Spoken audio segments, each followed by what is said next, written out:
Well, welcome back to Ozinga Field here in Crestwood, Illinois for our final game of our weekend in Crestwood for the Illinois Tech, Elmhurst, and Kalamazoo tri-match. Kalamazoo's weekend is already over. They won all 4 games, 2 against Elmhurst, 2 against Illinois Tech, including the 10-0 victory they had in the middle game this afternoon, along with a 14-4 victory over Elmhurst in the opener. So now Illinois Tech and Elmhurst trying to determine if these two teams will go 1-1 this weekend against each other, or if Elmhurst will go 2-0 on the weekend against Illinois Tech versus Elmhurst. So far Illinois Tech 0-3. They dropped 2 to Kalamazoo and 1 to Elmhurst. So they're sitting at 2-3 on the season. Jack Fryer will lead things off for the Scarlet Hawks here in the third and final game today. And he takes a first pitch strike. And the second pitch is in there for a strike. 0-2 for Fryer. So Hawks lineup, Jack Fryer leading off at short. Michael Paxson batting second at first base. As the pitch on the way, swung on and missed. Fryer goes down in 3 pitches and strikes out swinging. 1 out, and that'll bring up Michael Paxson. Paxson's facing Jack Kruger, left-handed pitcher, first-year pitcher out of Prospect High School, local product.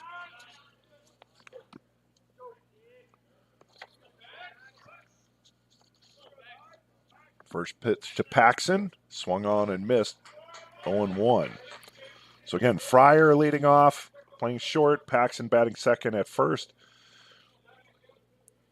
Philip Bentz is batting third at catcher. Jack Finch batting fourth at third base. That pitch is inside, 1-1 on Paxson. Freddie Swingle out in right field, batting fifth. Batting sixth, Matthew Bovey at second. Batting seventh, and designated hitter Xavier Miner. Batting eighth. In left field, Timmy Old. And that one's fouled by Paxson along the third baseline, 1-2.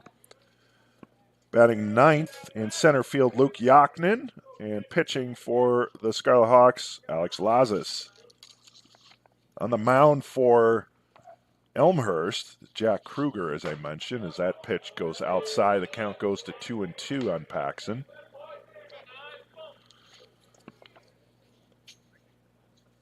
Marty Fraga led off, is playing center field. Paxson swings that one out. That one's going to go over the head of Fraga, off the wall in center field. It'll be a stand-up double for Michael Paxson.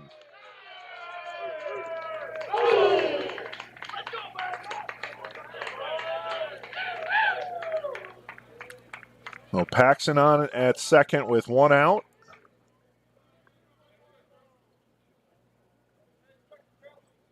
And that'll bring up Philip Bentz. And the outfield for Elmhurst, Drowns, Fraga, and Mitchell left to right. Infield, Keith, Veracruz, Bryant, and Smith, third to first. And the battery is Kruger and Adams. First pitch strike to Philip Bentz.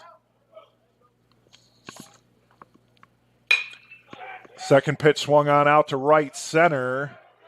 And, what a grab there by Mitchell, who jumped up, leapt up, and was able to snare that.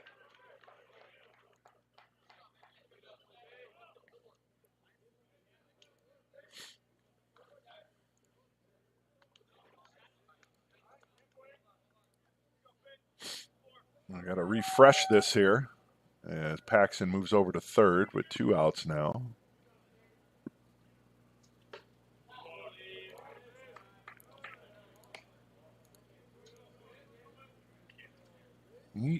That's 9, actually.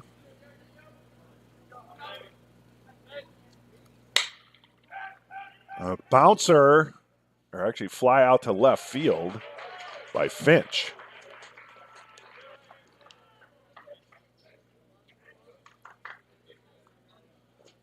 So F7 for Finch.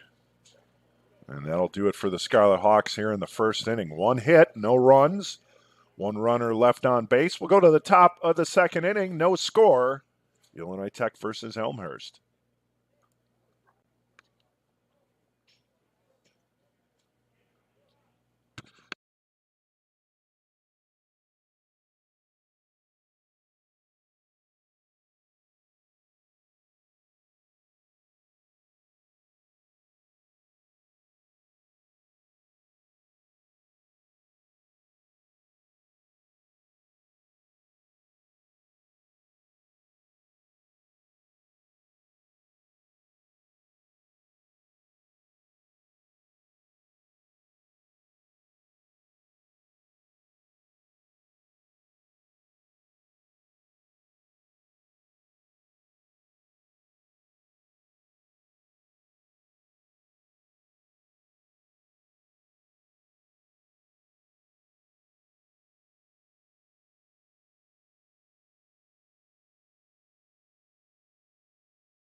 And back in Crestwood, top of the second, no score. Leading off for Elmhurst will be Connor Drowns. It'll be Drowns, Keith,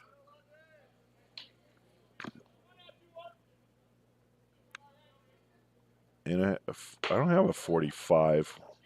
Where'd that come from? Michaels, a designated hitter.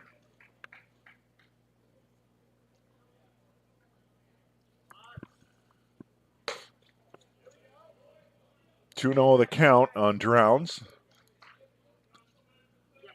And the batting order for Elmhurst: Fraga, Veracruz, Smith, Mitchell, Drowns, Keith, Michaels, Adams, and Bryant. And Drowns ahead of the count here, 3-0.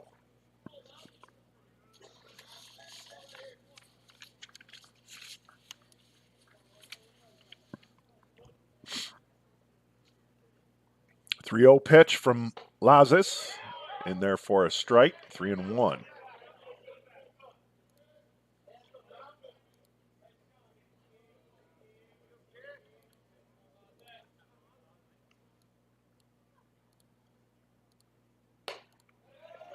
And that's a ball. So a walk to start the inning for Drowns and the Blue Jays. So he'll head to first.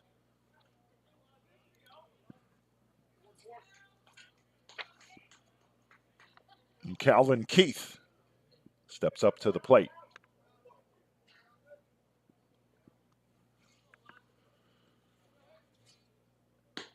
Pitch goes outside for a ball. 1-0 to Keith.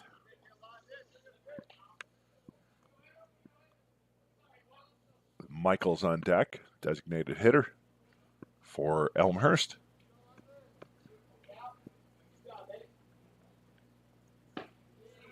That pitch is in there for a strike, 1-1. Well, you can see on the camera that shadow creeping in. It's covering over the third base line now. Eventually that'll be between the batter and the pitcher. There's a fly ball out to left center field. Camping under that one is Luke Yachnin, and he'll haul that in for the first out of the inning.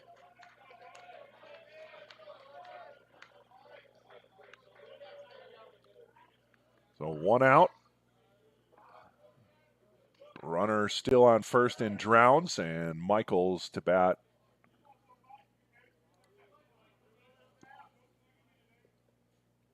For Elmhurst.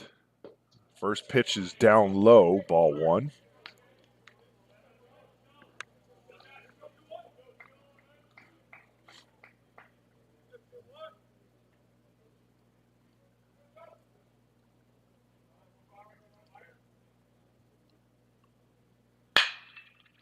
Ground ball to short. Fryer has it. It's a slow roller, and his throw pulls Paxson off the bag.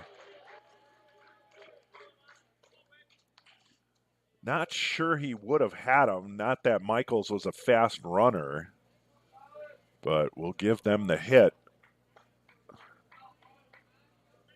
And a single for Michaels. That'll move Drowns in the second base. Hits are even at 1 apiece, and here's Adams.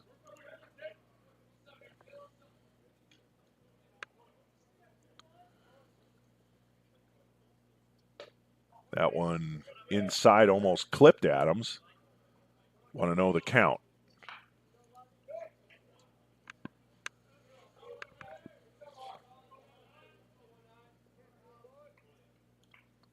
Lazarus with the look over to second, and the pitch on the way.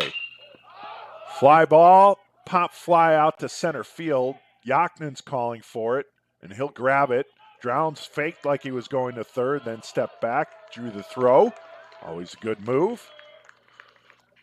A fly out to center field. Now there are 2 down.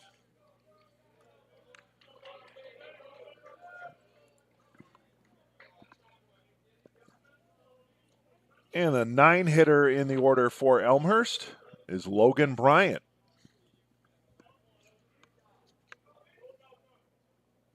Two on, 2 out. Here in the top of the second inning, no score. Each team with a hit and no runs. 1-0 the count on Bryant.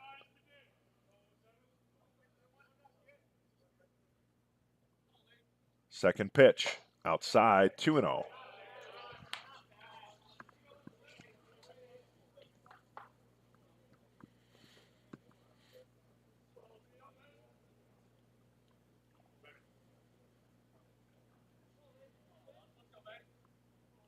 The 2-0 pitch, and a throw over to second, and Drowns back easily.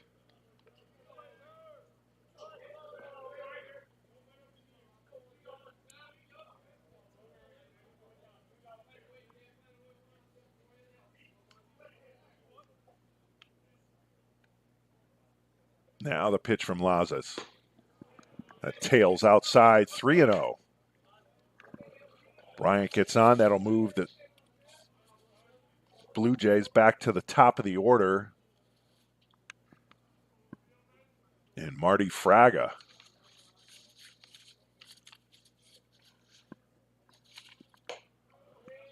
That pitch stays inside for a ball. So now the bases are loaded with 2 outs for the Blue Jays to do some 2-out damage. Top of the order, Fraga.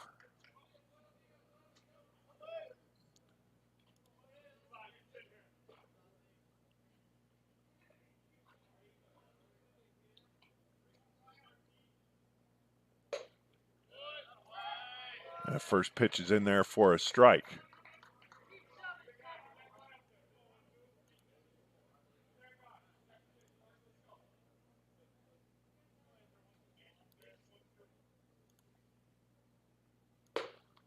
Second pitch stays outside, 1-1 the count.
So bases loaded walk there for Lazas to Fraga. That'll bring up Veracruz. 1-0 lead now for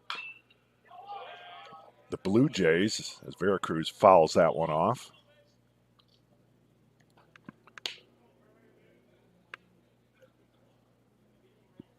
2 outs, bases loaded, 0-1 count on Veracruz.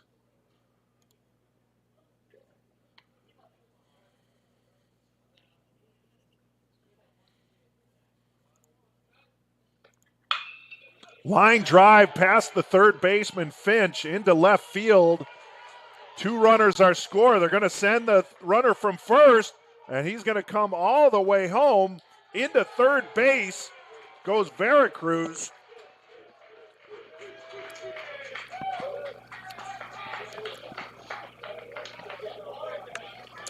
And that'll be a triple. Actually, no, we get an error there. So double and an error in left.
Foul ball down the third base line.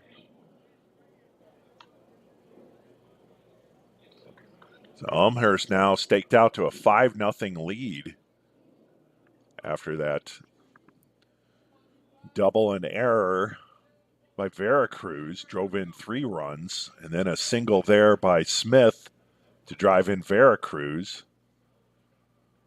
after the bases loaded walk from Fraga. So all this coming with 2 outs. 0-2 count now on Mitchell.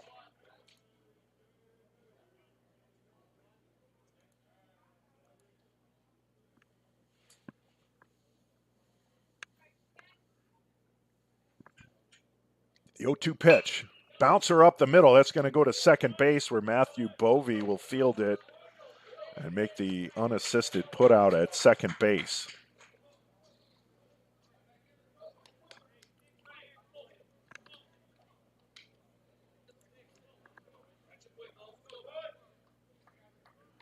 We'll go to the bottom of the second inning. Elmhurst leading 5-0.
Freddie Swingle will lead things off for the Scarlet Hawks here in the bottom of the second inning. After a scoreless first, Elmhurst put up 5 runs in the top of the second. 5-0 lead for the Blue Jays. That first pitch into Freddie Swingle goes in for a strike. It'll be Swingle, Bovey, and Minor, the 5, 6, 7 hitters in Coach Ed Ziefert's lineup here for the second game this Sunday. 1-1 on Swingle. That pitch fouled, pulled by the Scarlet Hawks dugout along the first base side.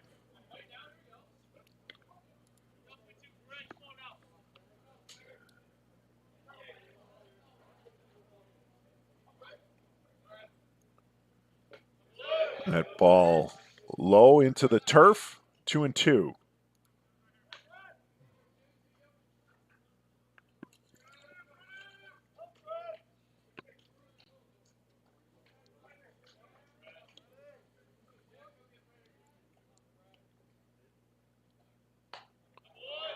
Outside 3-2. Turn out to be a really nice day today. Breeze is a little lighter than it was this morning, but still blowing out to right field. Temperature on the scoreboard says now 59 degrees. Don't know if we'll hit 60. Bouncer to second base. That's stabbed over there by Bryant. And he throws it over to Smith for the putout. 4-3 on the putout. So down goes Swingle, and now Matthew Bovey, the Scarlet Hawks second baseman, will take his first crack at Kruger.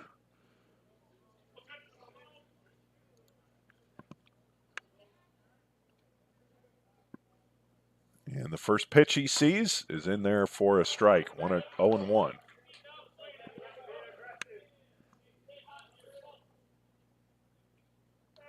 Jack Kruger, I'll pull some numbers for you, see what he has on the season, as that one's fouled back by Bovey, 0-2.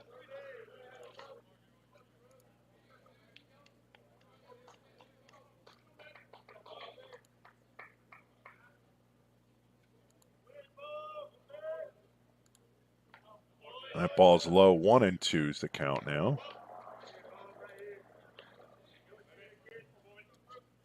One appearance on the season so far for Kruger, 1 inning pitched at Wisconsin Platteville. That ball's low. The count goes to 2-2 now. 1 inning pitch.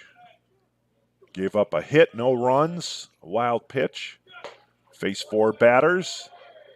And a no decision against Wisconsin Platteville as Matthew Bovey goes down swinging. 2 outs, and Xavier Minor, his first at bat in this game. Got his first collegiate career hit in the game against Kalamazoo. Was on third base, and he's got another hit.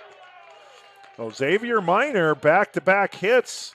The 7th inning against Kalamazoo, the final inning, and then here in the bottom of the second, a single up the middle for his second career hit. And now Timmy Old to bat. With 2 outs, and the Hawks trailing 5-0, 5-run outburst, top of the second for the Blue Jays. As Timmy Old swings and fouls that one over near the Elmhurst dugout.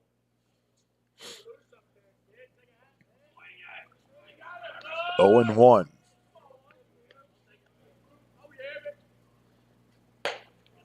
Pitch goes outside, 1-1. Timmy Old gets on. It'll be Luke Yaknin, center fielder for both games today, as Tyler Gutzfeld not playing in either game. Might be a little banged up from the weekend. That pitch was a ball, 2-1.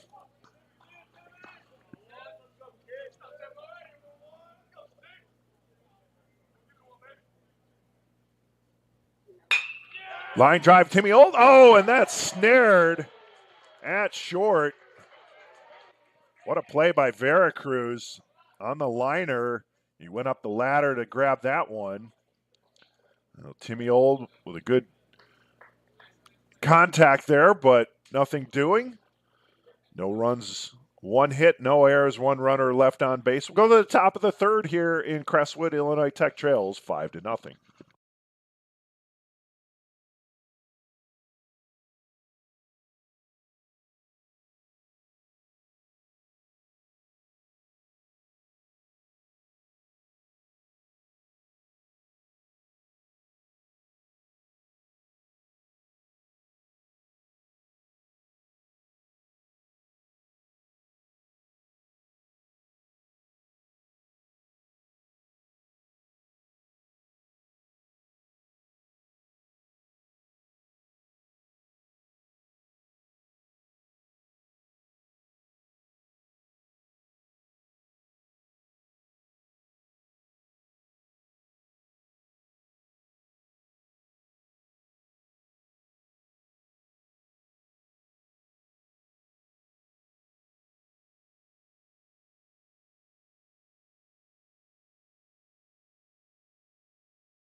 Back at Crestwood.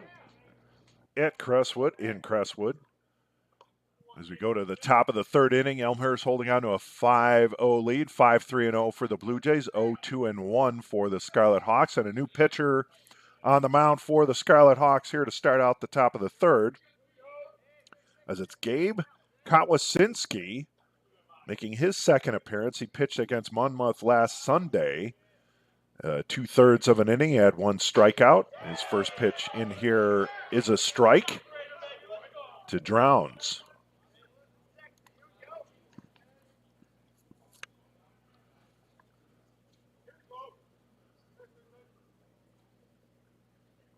Kotwasinski's second pitch a little outside and high. Evens the count at 1 apiece.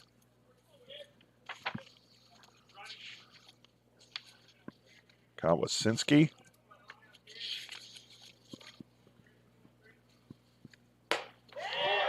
Drown swings through that one.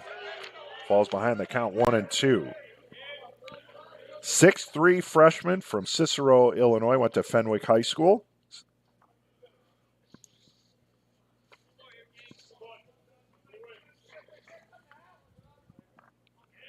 And the pitch. Jammed. Drowns got jammed. Goes over to Bovey, who flips it to first. And retires Drowns on the 4-3 putout.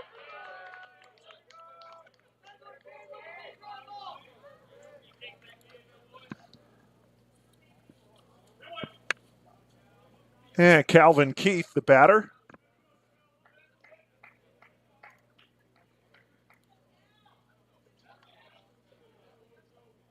Keith has one at bat. He flew out in that one at bat. Takes a first pitch strike on the edge.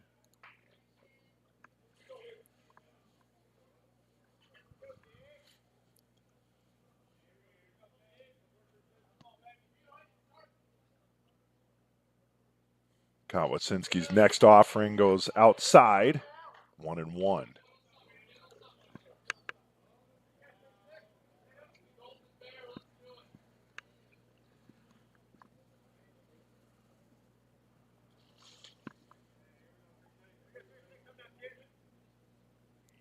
One pitch. Bouncer over to first base, but that one's going to go foul. So first two batters here, a couple uncomfortable looking swings on the stuff coming from Kotwasinski as Keith got jammed on that one. Jam shot over to first base, but then it rolled foul. So he's behind in the count 1-2.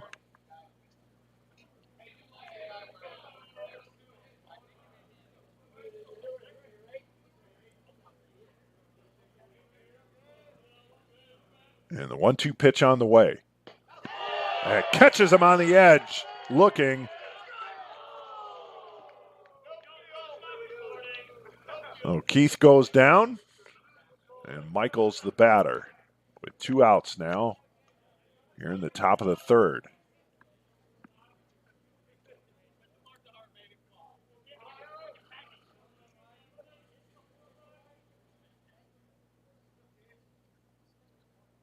First pitch, fly ball out to right field. That one's a little shallow, and it's going to drop. That one falls down in front of Swingle. So it's a fly ball single out to right field.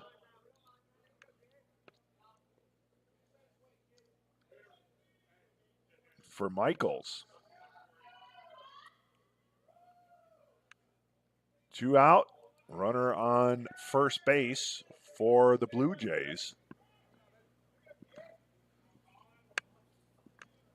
And Adams, Colin Adams facing Kotwasinski for the first time. That pitch goes outside for a ball.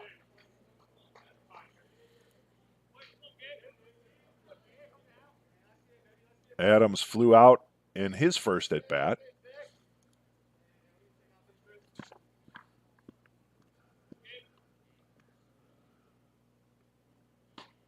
Next pitch trails outside, 2-0.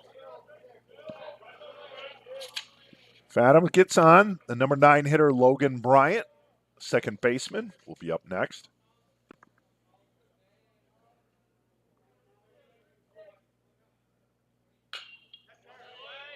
Bounce foul. Count goes to 2-1.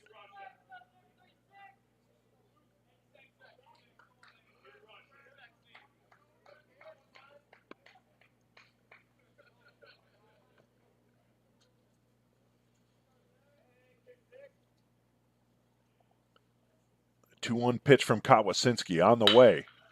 Grounder to Bovee at second. He'll flip it over to Fryer at short for the 4-6 force out. Fielder's choice to end the inning. No runs, one hit. No errors, one runner left on base. We'll go to the bottom of the third. And when they Tech need some runs, they trail 5-0.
Luke Yaknin leading things off here in the bottom of the third. He tries to push a bunt attempt, but that goes foul, 0-1.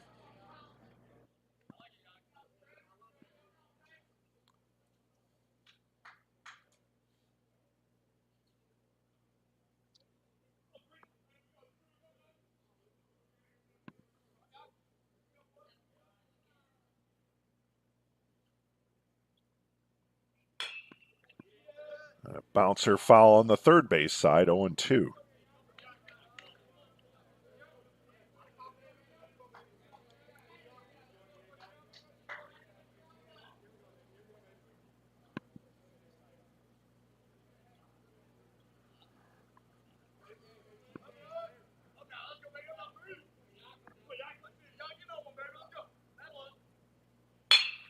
Another bounce to the third. That one's fielded. Throw over to first in time for the 5-3 putout. Keith to Smith. Top of the order, Jack Fryer, the shortstop.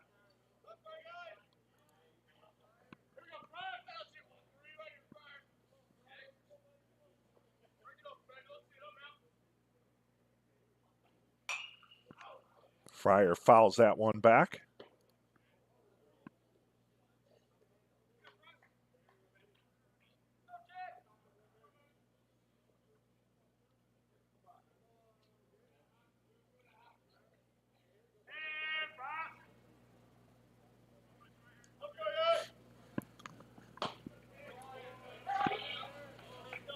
And it pitches in there for a strike, 0-2.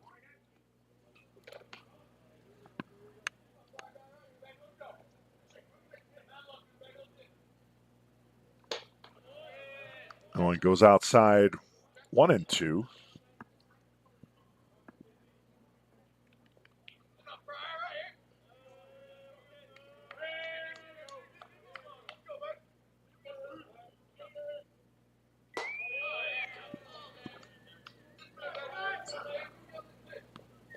And now the count 2-2.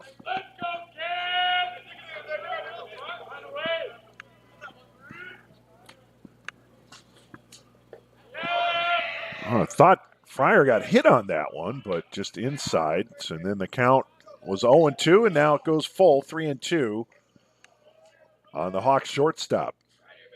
Hawks trail 5-0 here in the bottom of the third. Looking to get on the board. Line drive out to left field, and that'll fall for a base hit for Fryer.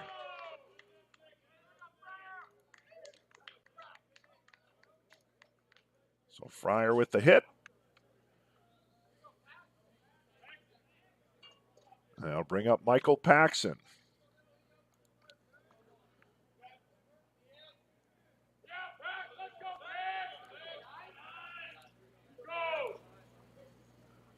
Paxson had a double in his first at bat.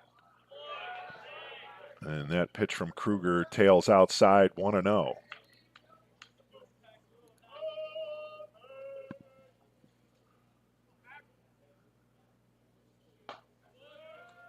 Two and 0.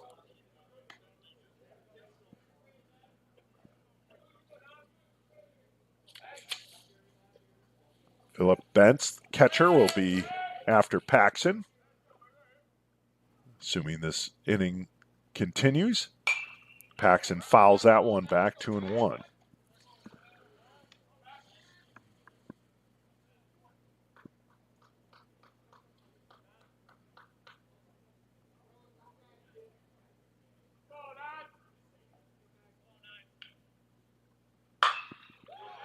Line drive by Paxson into left field. That'll fall down for a hit. Going from first to third is Jack Fryer, and rolling into second base on the throw is Michael Paxson.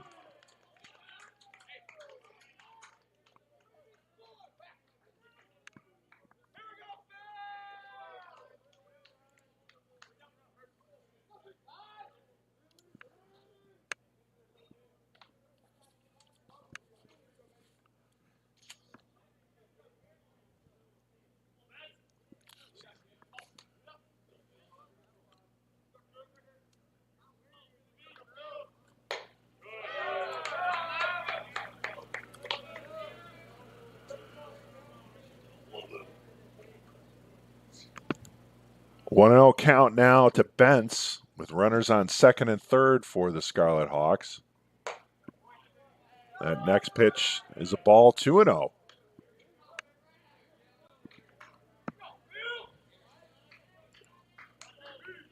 So runners in scoring position for Illinois Tech, looking to cut into their 5-0 deficit. Fouled back, 2-1.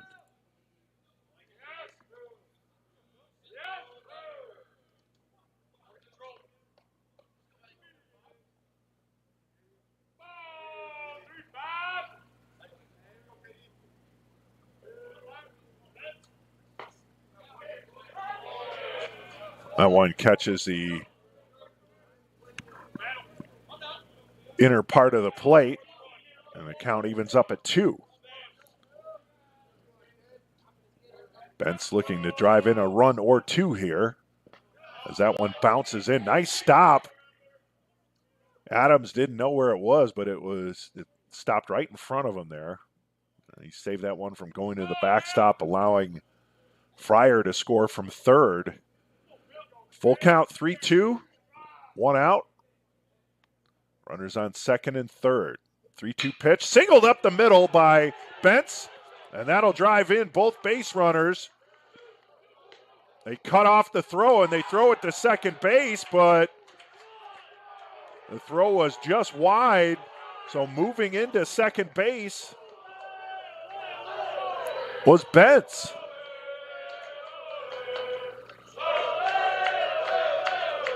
So he gets the RBI and takes the extra base.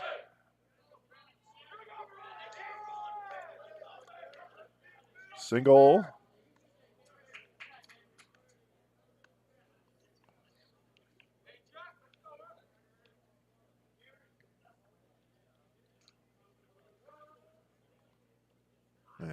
conference on the mound.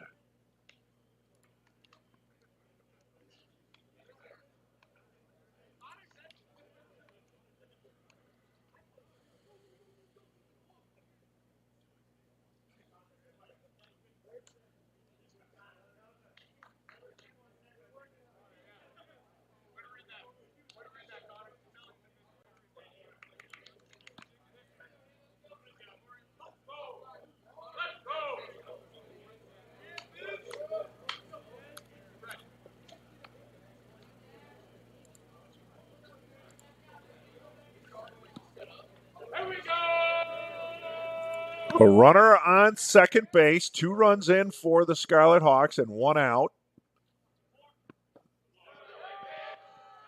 And the batter is Jack Finch, takes a ball.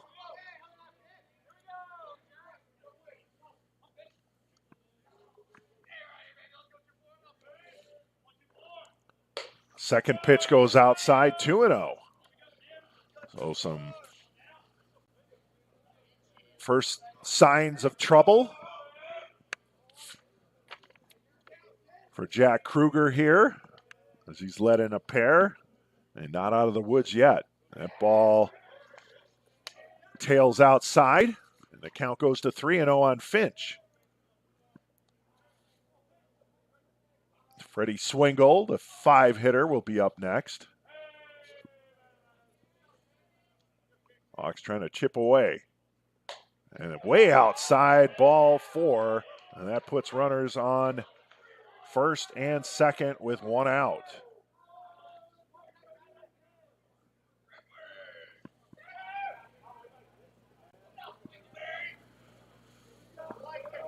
Back-to-back left-handed hitters here with Finch and Swingle going up against a left-hander. That pitch is inside to Swingle.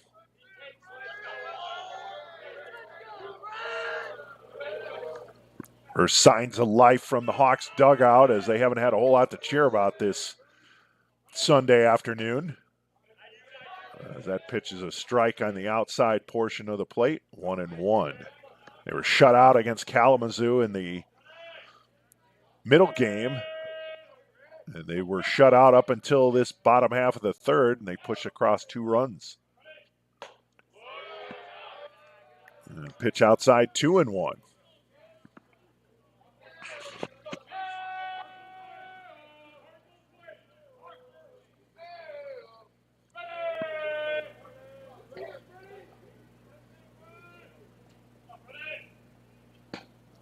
And Swingle swings through that one, no pun intended, baby.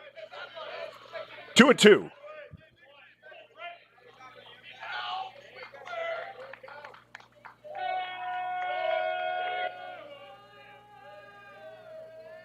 Two-two pitch from Kruger. Bouncer to second. They'll go to second for 1. The relay to first. Not in time. As Swingle's able to get down the line enough on the force out at second base.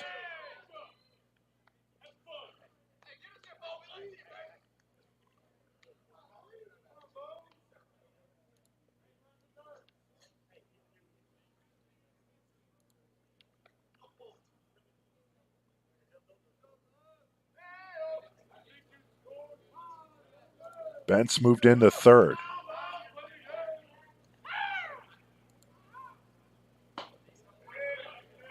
And pitch to, let's see what we have here. Matthew Bovee took a strike. 2 out, 2 runners in. Runners on the corners. And a 1-1 count on Matthew Bovee with a runner in scoring position in third.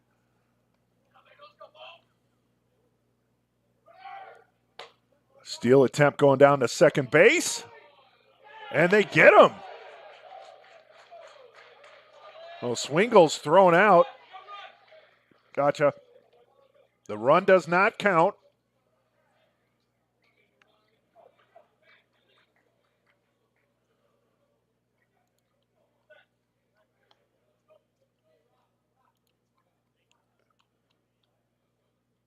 So Swingle thrown out.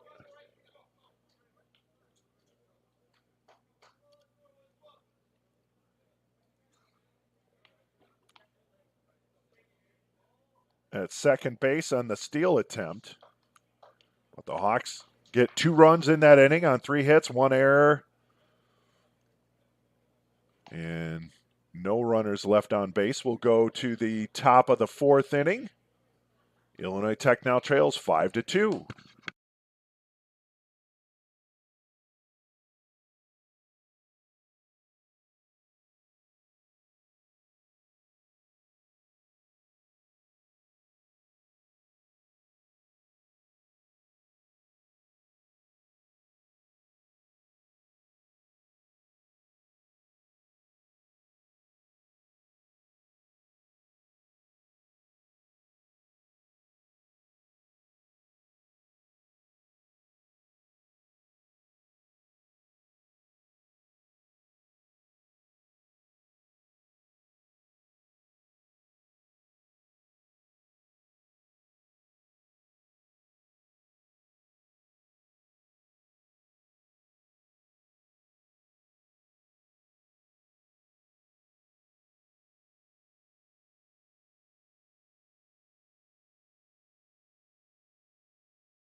Five to 2, Elmhurst leads Illinois Tech as we head to the top of the 4th inning.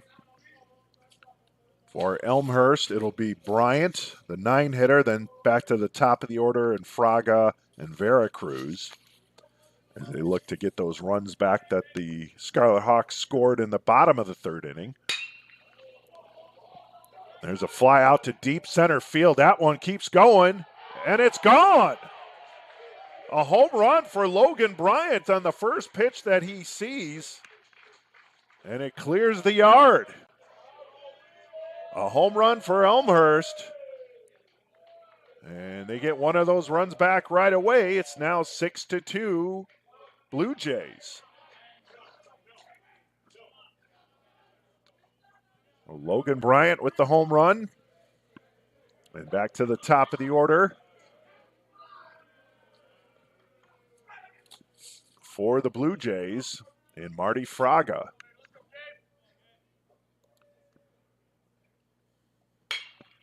Fraga gets a hold of one, sends that one out to center. Tough Sunfield, but tracking it down is Yaknin. He pulls that one in.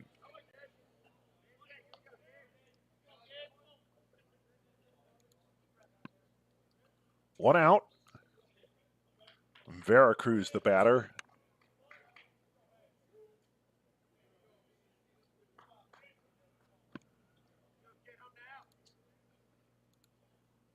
Veracruz is 1 for 2, drove in 3 runs with a double. Also had a fly out. He lays one down, bunting for a hit. He does, and he's going to do it. Veracruz with the bunt for hit down the 3rd baseline. He'll be on base for the 2nd time today.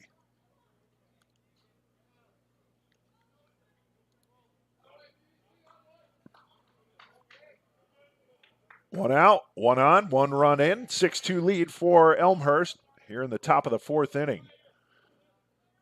No runs in the first, 5 in the second, none in the 3rd, and 1 here in the top of the 4th for the Blue Jays. For the Hawks, no runs scored in the 1st or 2nd. Bottom of the 3rd, they got a pair. That's where we are, 6-2, as that was a first pitch strike to Smith.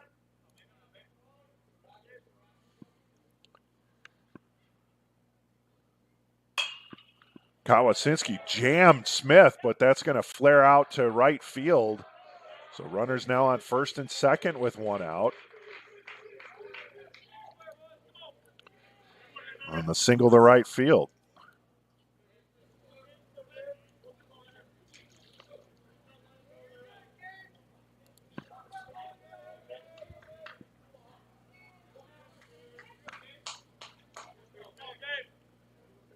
Mitchell, 0 for 2, hit into a fielder's choice, and he flew out in his 2 at-bats. First pitch from Kotwasinski. That one's driven to center.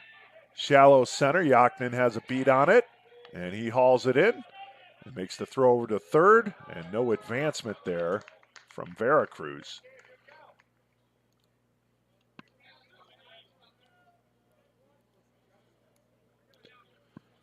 So now there are 2 outs, and Drown's the batter.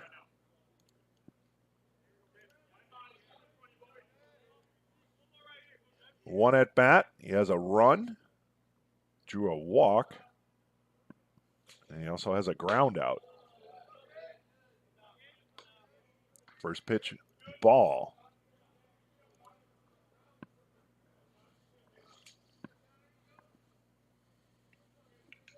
Connor Drowns.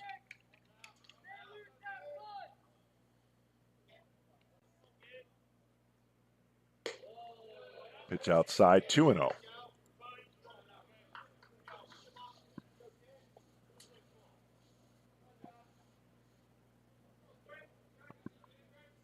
You can see now that shadow completely covers the pitching mound and home plate. But still the sun in behind the pitcher. And it's a tough sun for the outfielder at this time of day as well. Remember, we had the time change last night, so we have an extra hour of daylight, and hopefully we won't be under the lights when this one finishes up. 4 straight balls to Connor Drown, so he will take a walk, and now we'll have bases loaded for the Blue Jays with 2 outs. And Calvin Keith.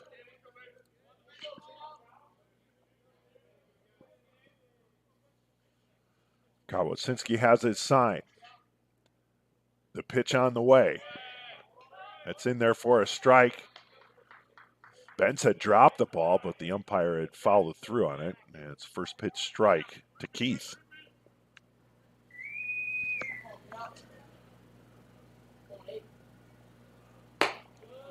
That pitch is outside, 1-1.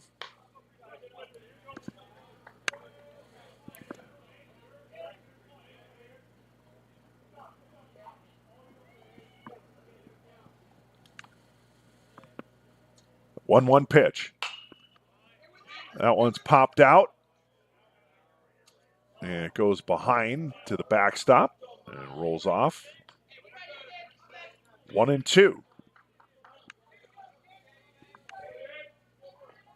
But 2 outs, anything hit, the runners will be moving.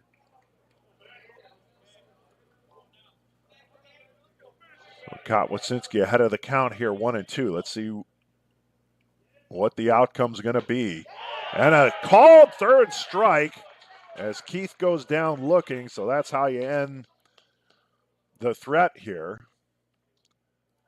But the Blue Jays were able to pick up 1 run on 3 hits, no errors, 3 runners left on base. We'll go to the bottom of the 4th. Illinois Tech trails by 4. You're watching Illinois Tech baseball on the Scarlet Hawks Broadcast Network.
Matthew Bovey, Xavier Miner, and Timothy Old.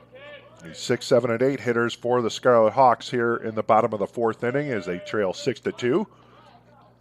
Bovey looked to lay down a bunt, pulled the bat back.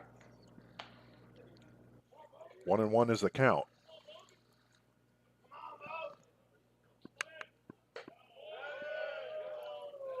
And count goes to 2-1.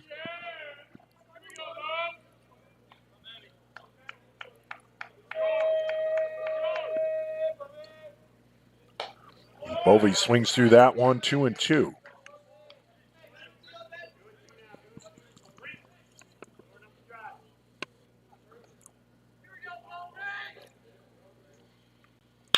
Bovey ground ball the third.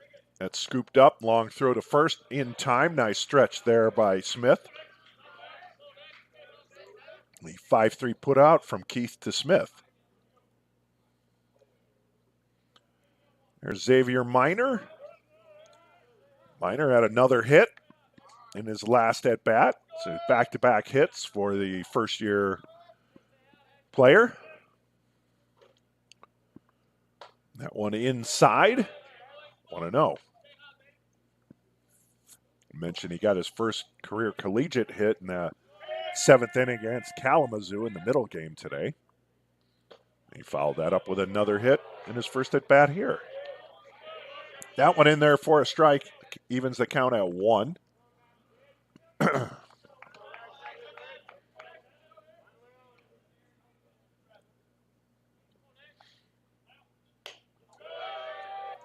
Outside 2-1.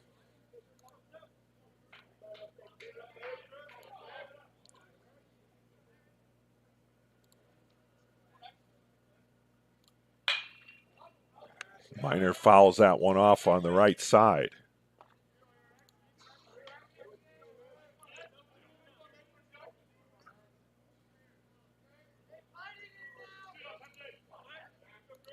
Two and two the count. Pitch from Jack Kruger.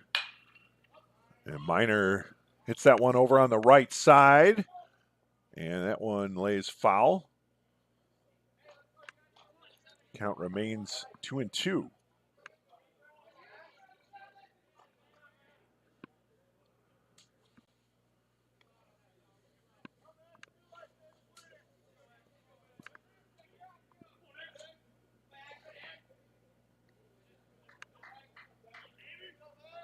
Kruger looks in for the sign. He has it. And the 2-2 offering. Swung on and missed. Miner goes down swinging.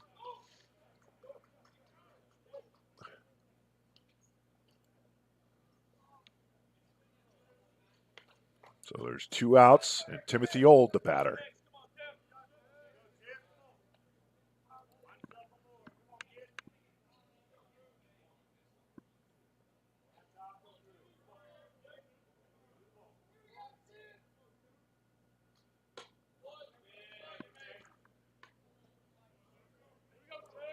Ball 1 to Old.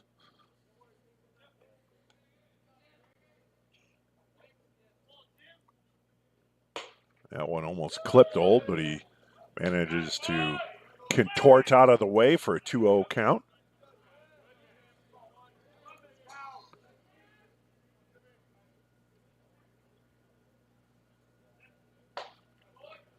And it swung and missed. 2-1.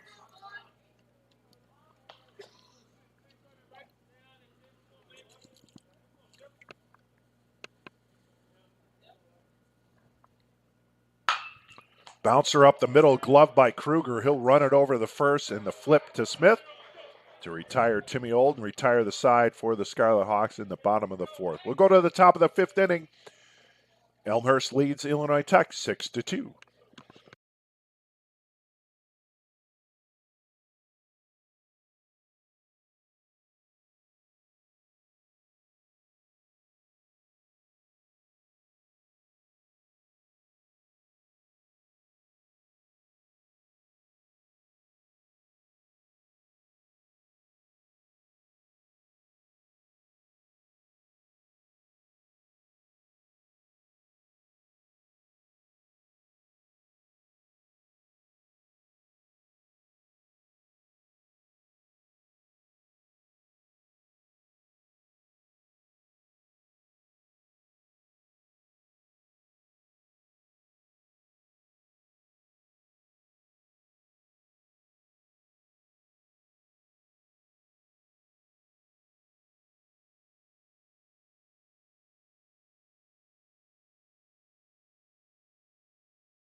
Top of the fifth inning here in Crestwood. Elmhurst with a 6-2 lead. 6-7-1 for the Blue Jays. 2-5-1 for the Scarlet Hawks.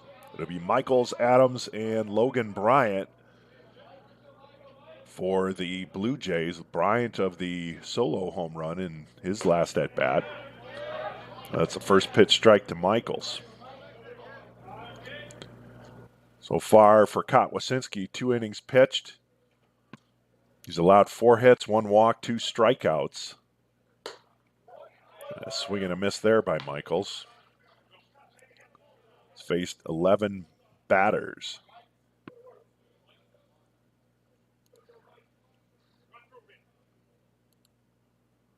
The 0-2 pitch.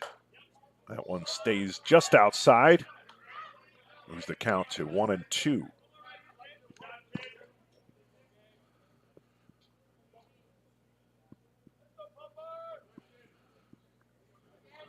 Kotwasinski set. And the 1-2 pitch. That's in there for a strike. That catches the outer part of the plate. And Michaels goes down looking for the first out of the top of the fifth. And Calvin Adams, the batter.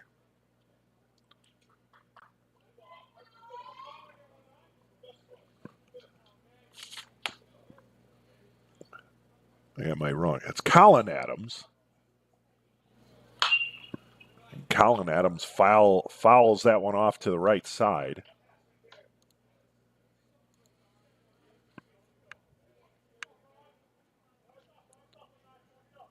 Oh and 1.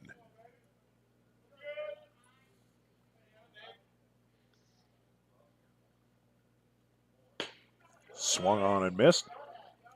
0 and 2.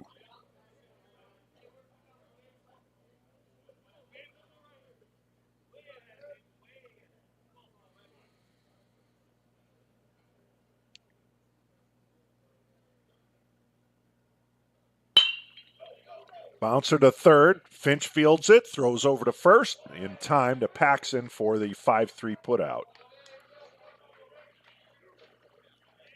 That'll be 2 outs.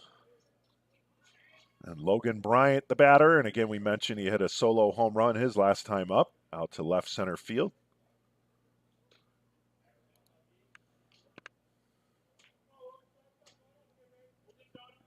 Off of Kotwasinski.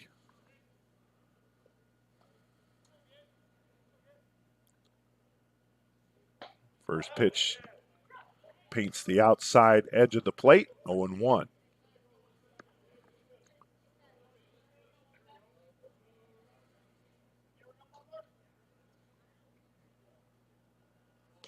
That one got away from Kotwasinski there, sailed over the glove of Philip Bentz. Evens the count at 1.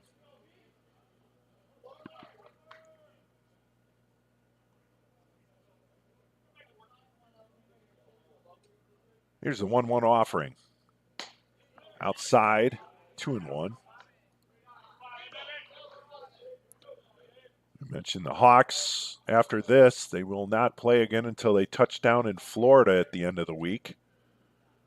Game on Saturday, 2 on Sunday, 1 on Tuesday, and 1 on Wednesday. Pop foul on the first base side. Michael Paxson will haul that in, and that'll retire the side.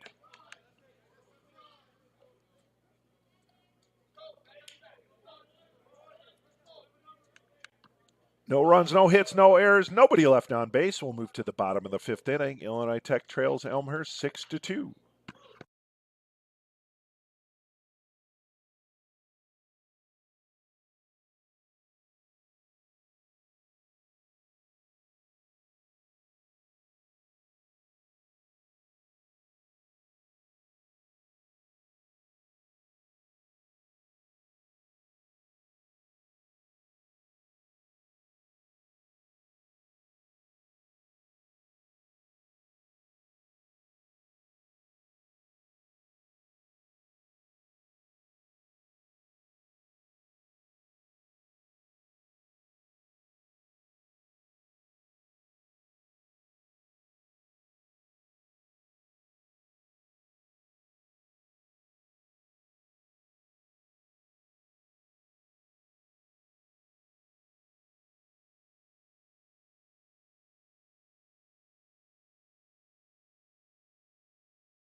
9 1 and 2 hitters for the Scarlet Hawks here to start things off in the bottom half of the 5th inning. They trail 6-2 to Elmhurst. It'll be Luke Yocknen, Jack Fryer, and Michael Paxson. Up the middle goes Yocknen, and a leadoff base hit. So that's a good sign for the Hawks as they need base runners.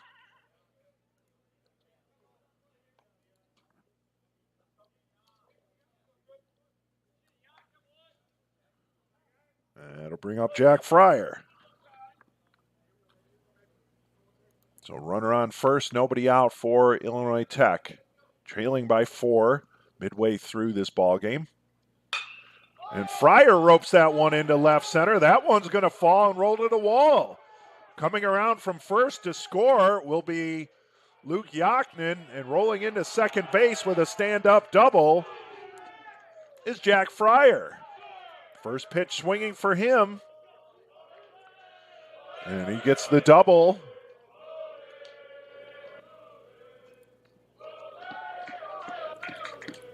And an RBI for Fryer. He'll roll into second base. The Hawks cut their deficit in half, trail 6-3. Michael Paxson up to bat with a runner on second base. Paxson swings through the first pitch from Kruger. 0-1.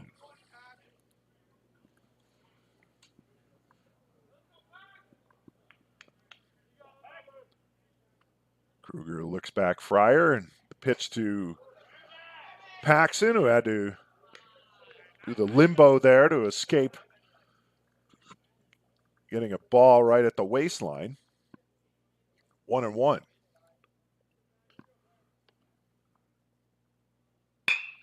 Paxson. Oh, it went off the umpire. So the runner has to go back to second base, but the ball's in play, and Paxson is awarded first.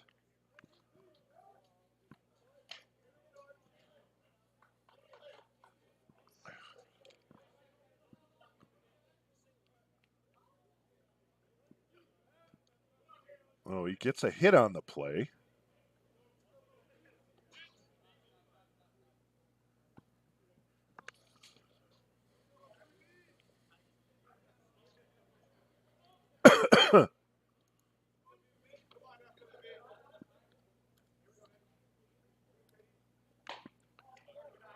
And now Philip Bentz the bat. He'll take a first pitch ball.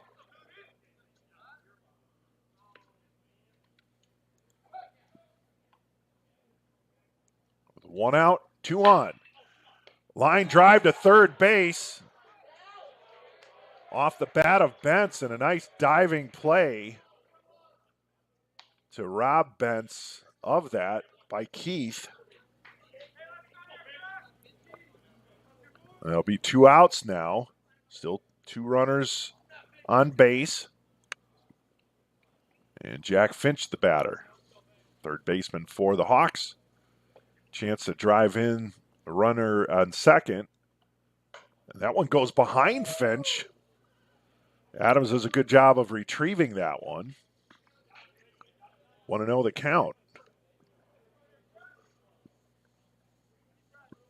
Hawks have 1 run in so far, looking to get another one. There's that pitch in there for a strike, evens the count at 1.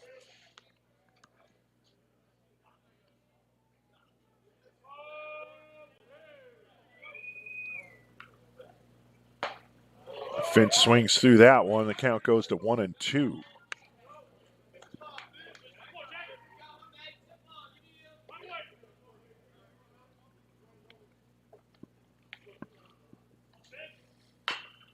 And Finch fouls that one off. The count stays 1-2.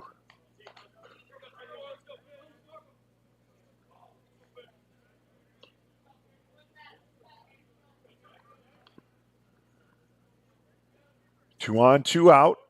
And the 1-2 pitch from Jack Kruger to Jack Finch.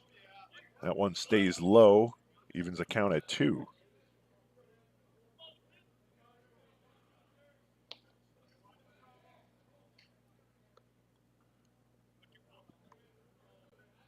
The 2-2 pitch. Bounce to second base. To Hopper. Throw over to first. Oh, that's only the second. My bad. I thought there were 2 outs. Must have missed one here. Now there are 2 outs, and the runners move up a base.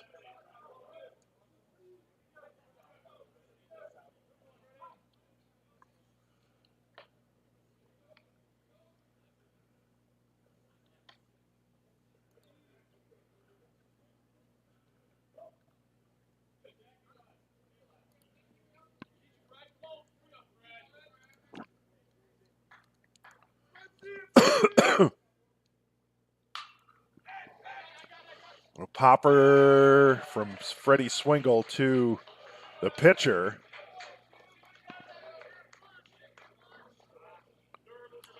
To retire the side.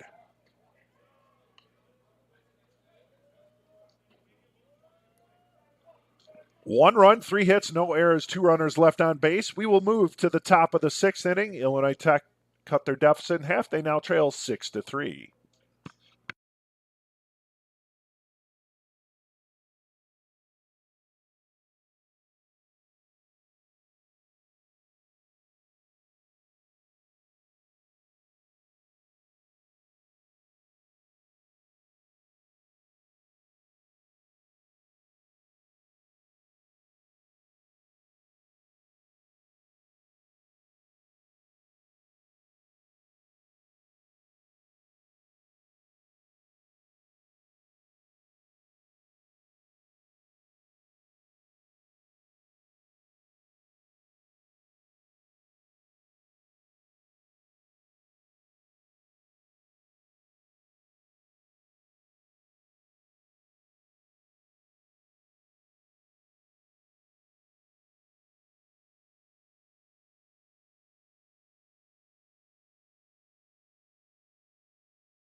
Top of the 6th inning, and a new pitcher for the Scarlet Hawks as Joseph Bellflower now comes in relief of Gabe Kotwasinski. Kotwasinski, 3 innings pitched, faced 14 batters through 38 pitches. Allowed 4 hits, 1 run, 1 earned run, and had 3 strikeouts in those 3 innings of relief. So now it'll be Joseph Bellflower to take over duties here to keep the Blue Jays in check so the Hawks offense can scratch and claw their way back into this ballgame. They trail 6-3. It'll be the top of the order for Elmhurst. That'll be Marty Fraga. He's 0 for 1 with a walk and an RBI and 1 run scored. Is also hit by a pitch.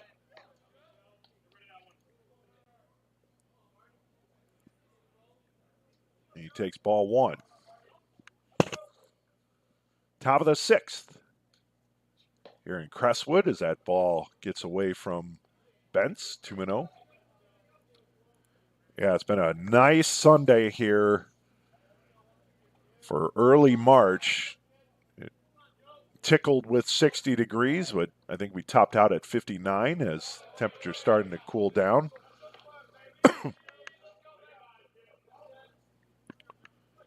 3-0 count now on Fraga. I don't know if my voice will make it through the rest of this game. It's starting to get away from me here. Been battling a cold all week and didn't do any announcing yesterday. I just wanted to get the game scored. Leadoff walk for Fraga.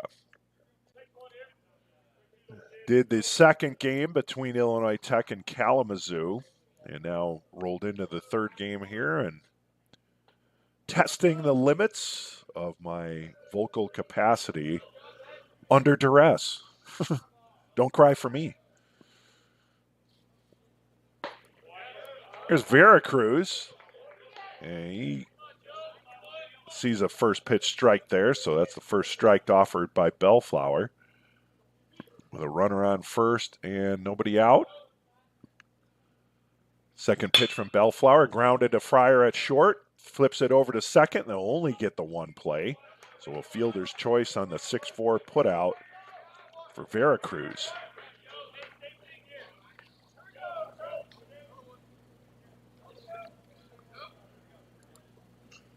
Four 6 putout. 6-4. Check that. I had it right the first time.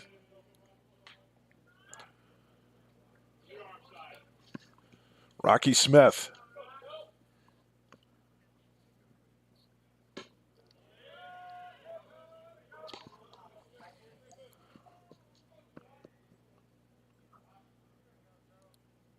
Oh, and 1 on Smith. Had a monster home run in the game against Kalamazoo in the morning game. Stolen base there for Veracruz.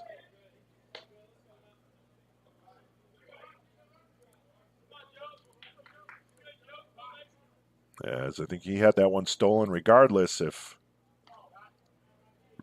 Bentz was able to come up with that one. 1-1 count. Bellflower's pitch. He jammed Smith over to first base. Paxton will field it unassisted as Veracruz will roll into third base now with 2 outs.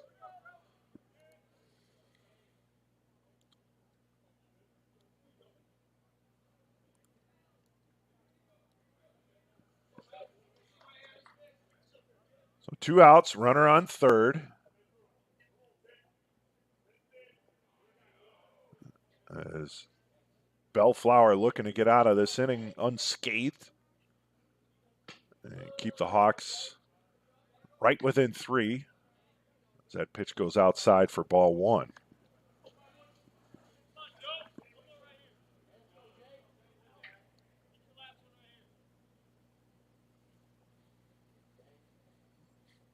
One 1-0 pitch from Bellflower down low, 2-0.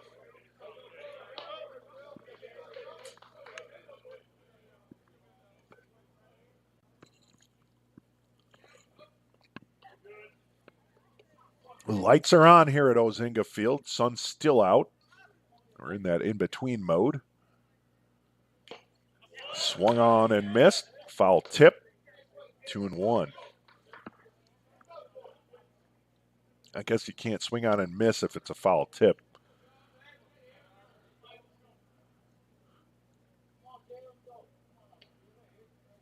Two 2-1 pitch from Bellflower. That one swung on and missed, and the count moves to 2-2. So Bellflower trying to come back from 2-0 to possibly punch out Mitchell here, or at least get the third out and leave that runner stranded at third. Bouncer foul down the third base line. We'll do it again.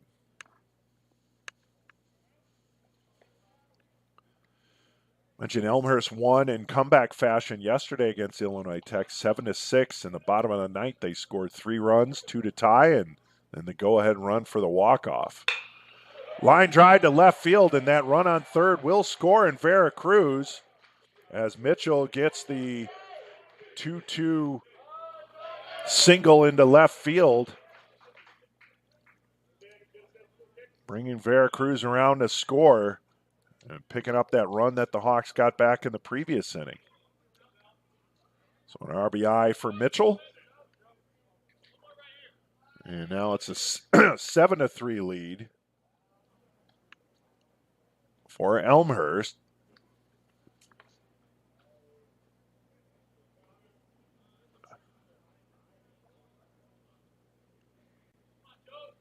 Here in the top of the 6th inning. Drowns the batter. Swings through that one, 0-1.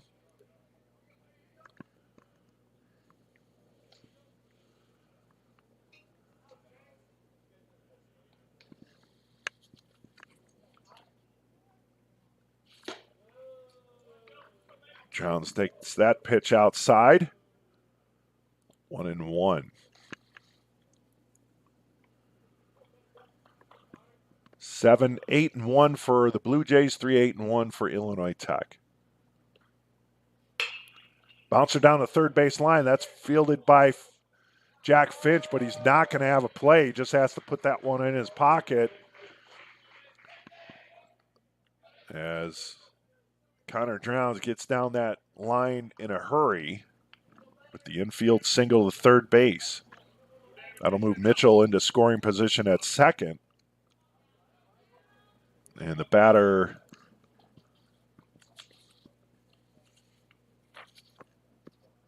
Calvin Keith. Keith takes first pitch on the edge of the outside for a strike. 0-1. Runners on first and second, 2 out. 1 run in here for the Blue Jays in the top of the 6th. They lead 7-3. Here's Bellflower's pitch. Line drive out to right center. Yachnin going back for it. And he gets it. I thought it popped out of his glove. It might have, but he was able to recover for the long distance out, tracking down that fly ball from Keith for the long fly out into right center. 1 run, 2 hits, no errors, 2 runners left on base. We'll move to the bottom of the 6th inning. Illinois Tech trails by 4, 7-3.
Matthew Bovee with the fly out, pop out to third base, I should say. So first pitch swinging, and he goes down to third base for the first out.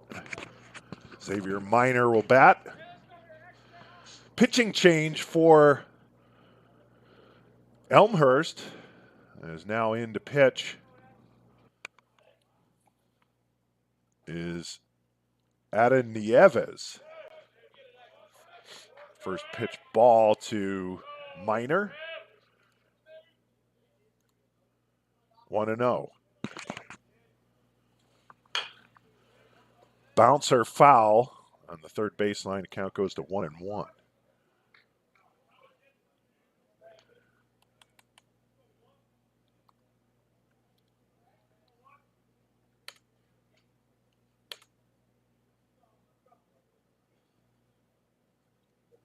I believe that was the only change for Elmhurst, was the pitching change, but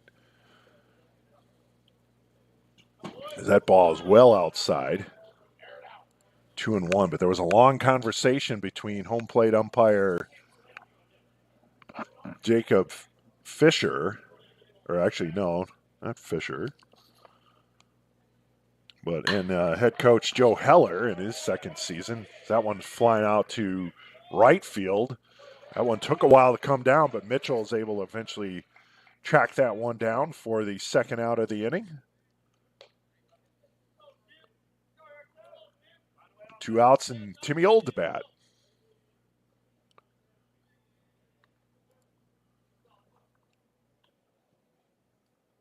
Two quick outs here for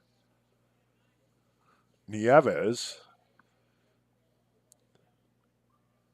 First pitch to Old, outside and high for a ball.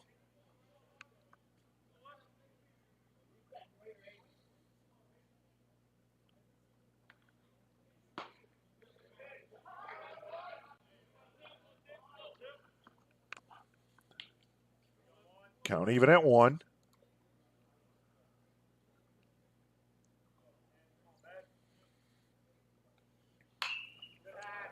Timmy Old fouls that one back. Count goes to 1-2. Well, I saw my first fly of the season. As soon as any hint of good weather, the flies are back. Swung on and missed. They'll have to throw it down to first, and the throw goes into right field.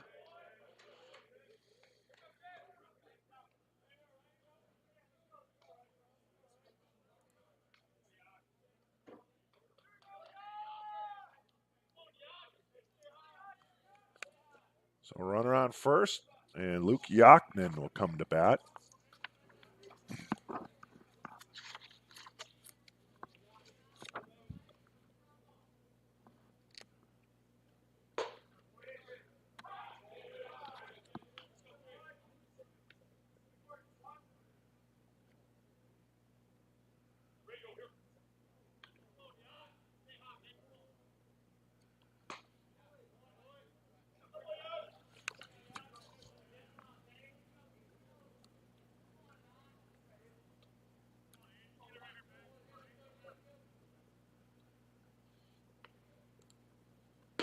One and one the count to Yaknin.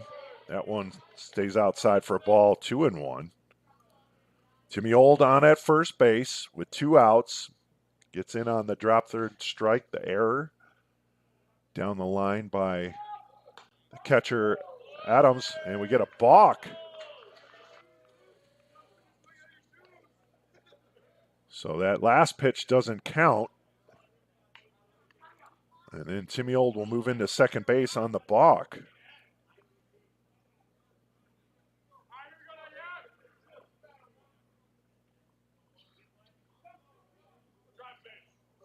Two on the count. Timmy Old now on second base.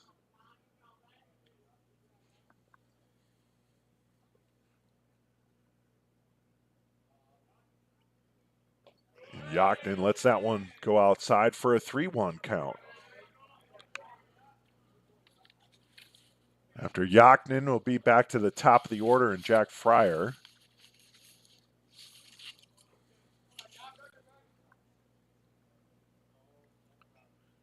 Quick meeting on the mound there with Adams and Nieves.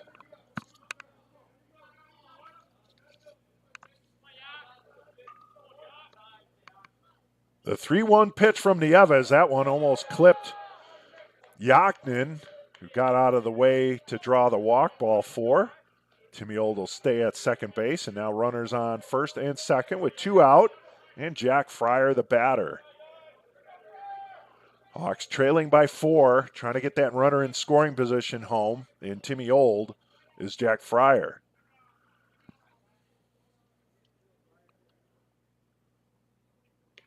First pitch from Nieves. Bouncer down the third base line. Foul.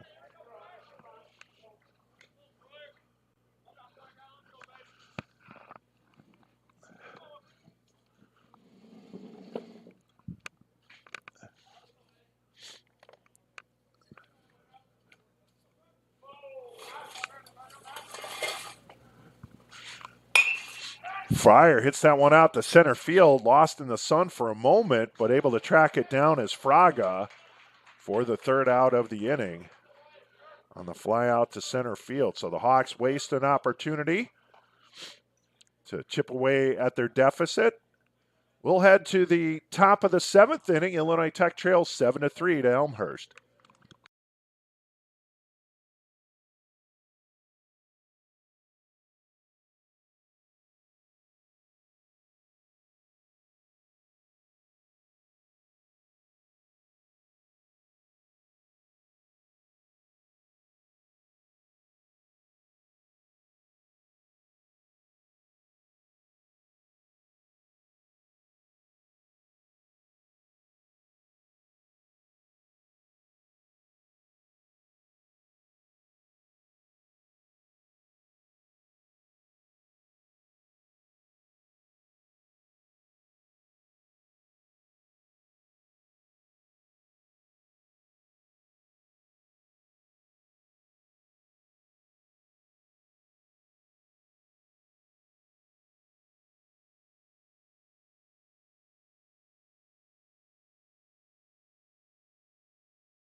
Back in Crestwood, Austin Schnurr takes over mound duties for the Scarlet Hawks, the 6'2" left-hander. Junior out of Dallas, Texas. For Schnurr, I think this is first appearance of the season as well. I will verify that post haste.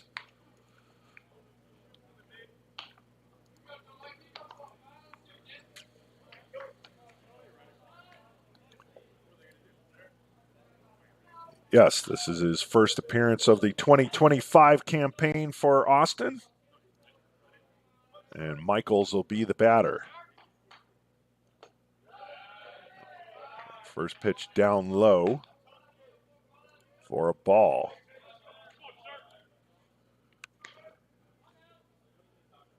Top of the 7th, Elmhurst with a 7-3 lead.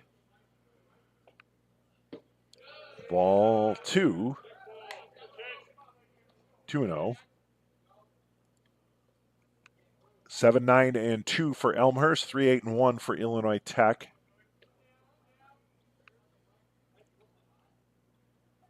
Schnurr's pitch is down low, and the count goes to 3-0. Elmhurst scored 5 in the 2nd, 1 in the 4th, and 1 in the 6th. Illinois Tech with 2 in the 3rd and 1 in the 5th. That's where we stand, 7-3, top 7. Pitch from Schnurr goes outside, so 4 straight balls to Michaels. And that'll be a leadoff walk for the Blue Jays.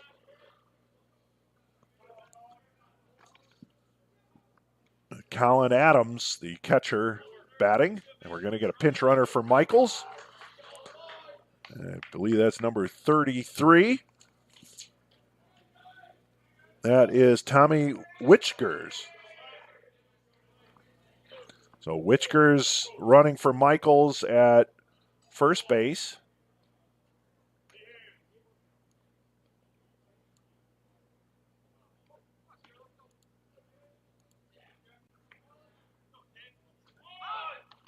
And the bunt laid down by Adams to the pitcher, Schnurr.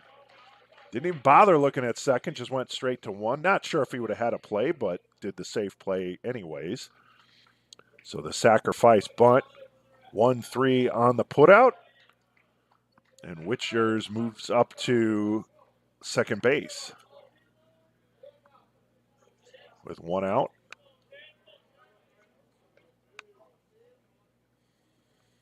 Good job getting off that mound in a hurry by Schnurr. Second pitch that tickles the outside edge of the plate. 0-1 to Logan Bryant.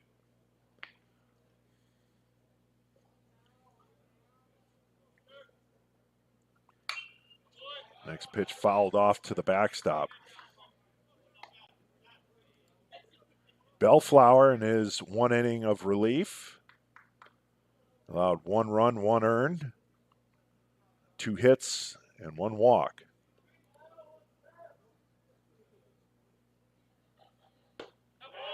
And going around did Logan Bryant, so he strikes out swinging. Strikeout for Austin Schnurr. Witchers will remain at second base now with 2 outs. Top of the order, Marty Fraga. Center fielder for the Blue Jays.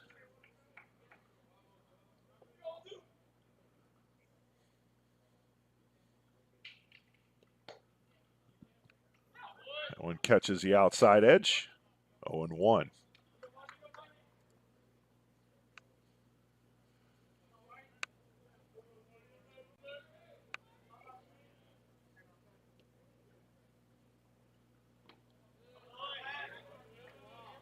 Bounced into the turf, but a good stop there by Bentz. Keeps the runner at second. Count goes to 1-1. Schnurr looking to keep Witchers at second base there and strand him, as going around on the swing was Fraga. And he falls behind in the count 1-2. Keeping the Hawks, trying to keep them within 4 as it's getting late here in the top of the 7th.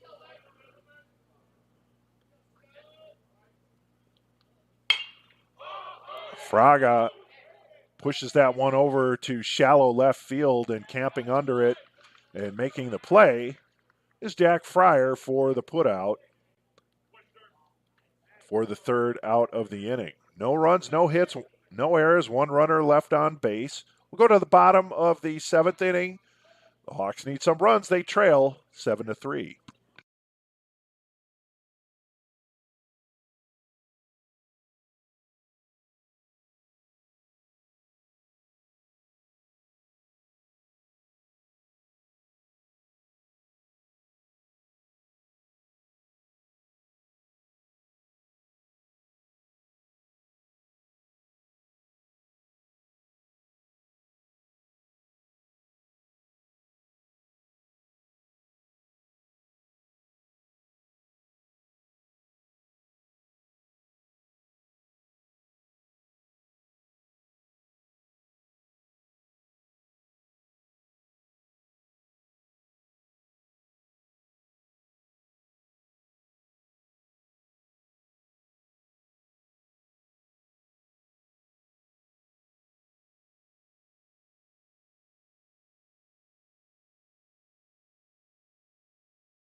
Back in Crestwood, Michael Paxton with the shallow pop out to center field for the 1st out of the bottom of the 7th. That'll bring up Philip Bentz as the Scarlet Hawks trail 7-4 here, 7-3. With 1 out in the bottom of the 7th.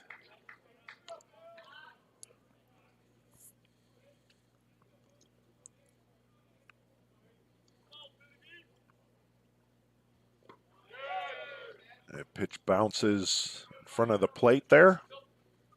2-0 count for Bentz. Hawks offense looking to get untracked here. They've had a tough go of it this weekend. Swinging through that one was Bentz. Count goes to 2-1. Shutout by Kalamazoo in the middle game today, 10-0. Kalamazoo held them to 3 runs in yesterday's game, as there's a fly out to right field, so Bentz flies out.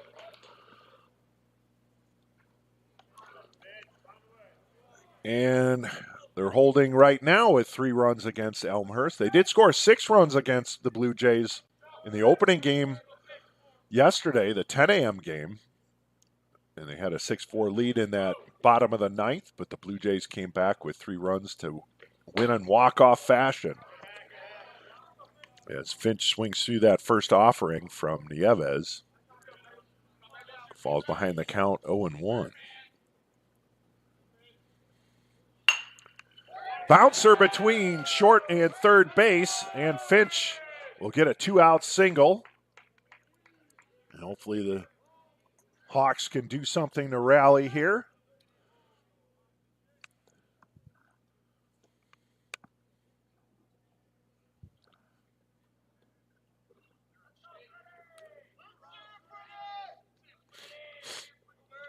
Freddie Swingle, the batter. 1 on, 2 outs. And the first pitch to Swingle is in there for a strike.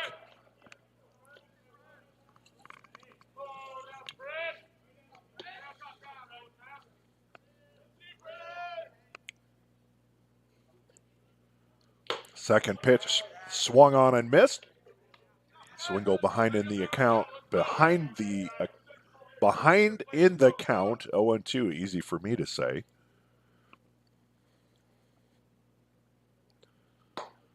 Oh, perfectly placed pitch by Nieves. Adams set up on that outer edge of the plate, and Nieves painted it. And Swingle goes down looking for the 3rd out of the inning. No runs, 1 hit, no errors, 1 runner left on base. We'll go to the top of the 8th inning. Illinois Tech trails 7-3.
Top of the 8th inning.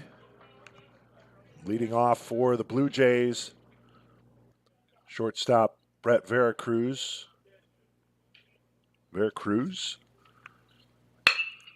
Bouncer to Finch at third, bobbles it, picks it up, throws, and the ball is high. Either way, Veracruz is going to get on base. The error by Finch.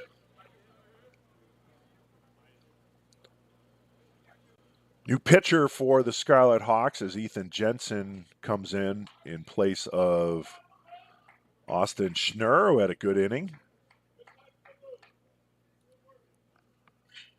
We got a runner on first here in the top of the 8th for Elmhurst as they look to add on to their lead up by 4. That first pitch to Smith is high for a ball.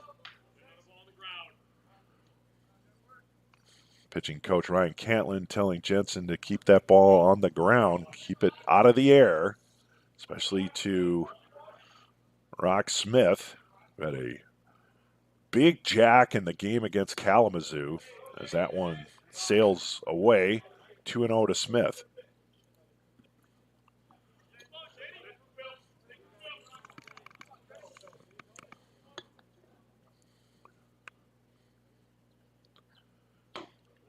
That one in there for a strike. 2-1. Yeah. Cantlin and I were both up here in the press box during that first game, Kalamazoo against Elmhurst, and Smith just crushed that one to left field. He fouls that one off over on the right side. That'll go out of play. The count evens up at 2 apiece. So you're a pitching coach, lasting memories of an opponent or a opponent to be clubbing a home run in a game prior in a neutral game. You retain that as there's a throw over the first and easily back in is Veracruz. I'm probably saying that name wrong. There is no pronunciation there. They just spelled his name twice. Fly ball out to right field. Is that one going to hang up long enough? It will. Goes into the right field corner. And holding at third is Veracruz on the double by Rock Smith.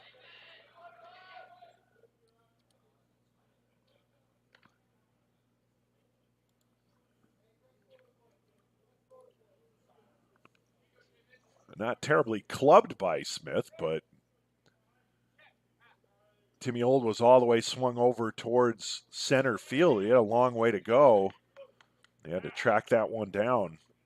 So runners on second and third with nobody out here in the top of the 8th inning. That pitch stays inside to Mitchell.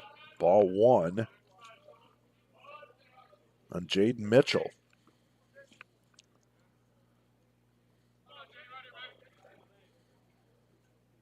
Tough jam here for Jensen. There's a bouncer to Matthew Bovey. His only play is going to be to first base. He fielded that on one hop. Not an easy play, but he wasn't going to get the runner at home as he was already off on contact. And Smith moved over to third base, so he did the best that he could on the 4-3 putout. With each runner moving up a base and a run coming in.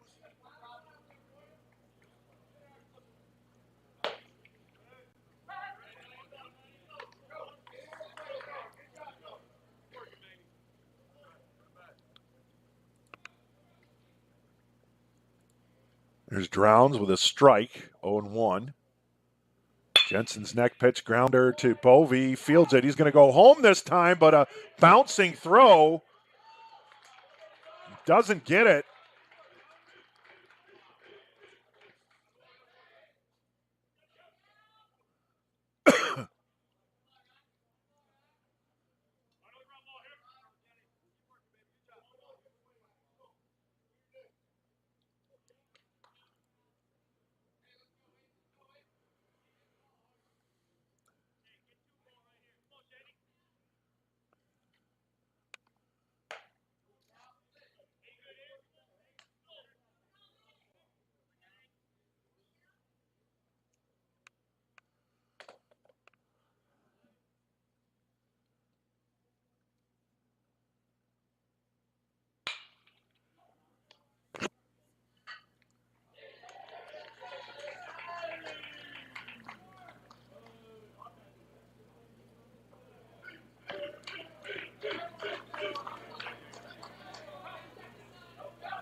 Runners on first and second. It's now 9-3 lead for Elmhurst as back-to-back errors.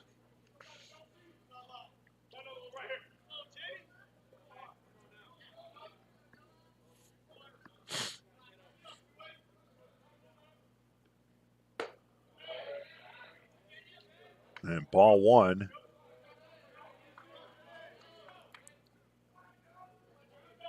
Pinch hitter here for Witchers. This is Jones. Jones with a healthy swing there.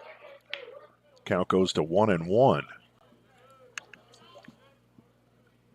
Noah Jones.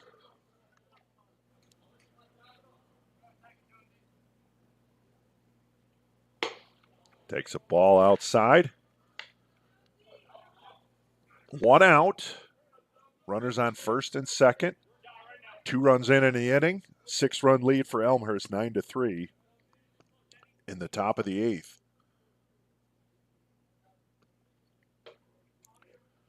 And again, it's not been a bad inning by Ethan Jensen by any stretch, but a well-placed hit there by Rock Smith in the right field corner, and then a lot of balls being thrown around, infield hits and fielder's choice attempts, and Hawks gloves doing the damage here in this inning.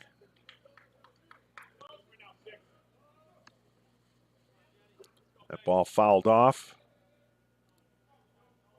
Full count on Noah Jones. Pitch to Jones. He fouls that one back. Stays alive. Count remains full.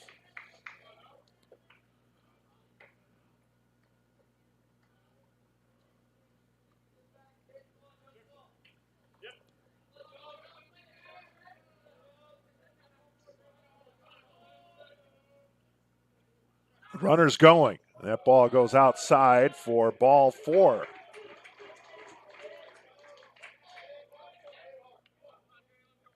Well, the bases are loaded.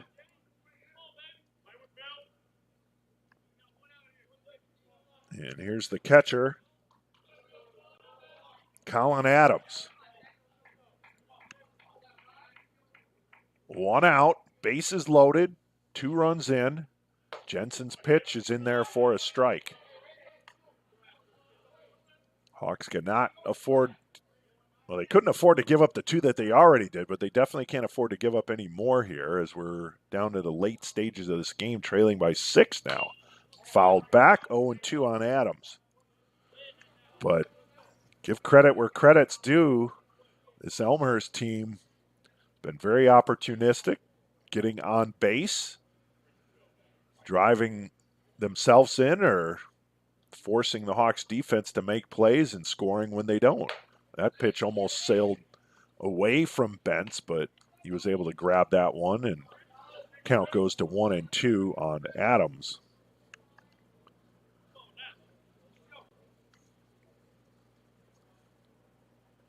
Pitch from Jensen. Again, that one sails away into the left-handed batter's box.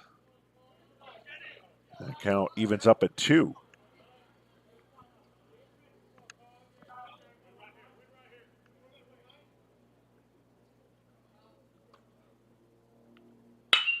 Line drive into left field. That'll fall down. 1 runner's in.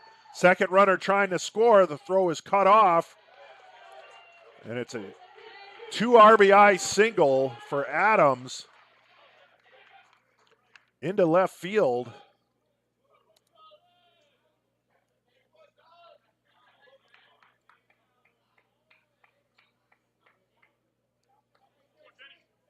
And 2 runners score.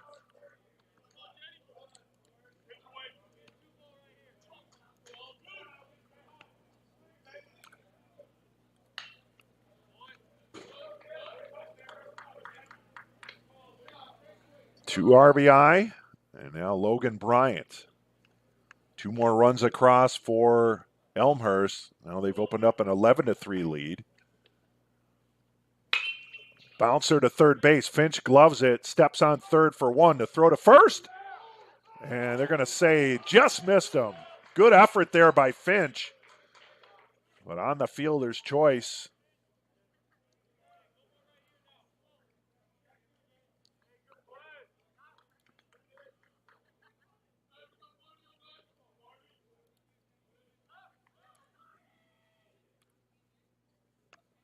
And now there's 2 outs. Runners on first and second. And first pitch strike to Marty Fraga.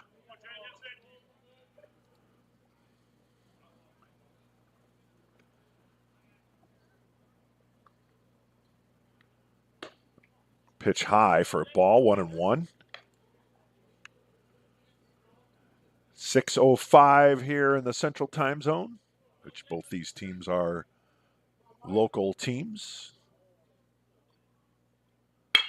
Bouncer up the middle, that'll get through. Another run coming around to score, and the runner's going to move to third or attempt to move to third and get caught in a rundown. 3, 5, 6 on the putout. So a single up the middle.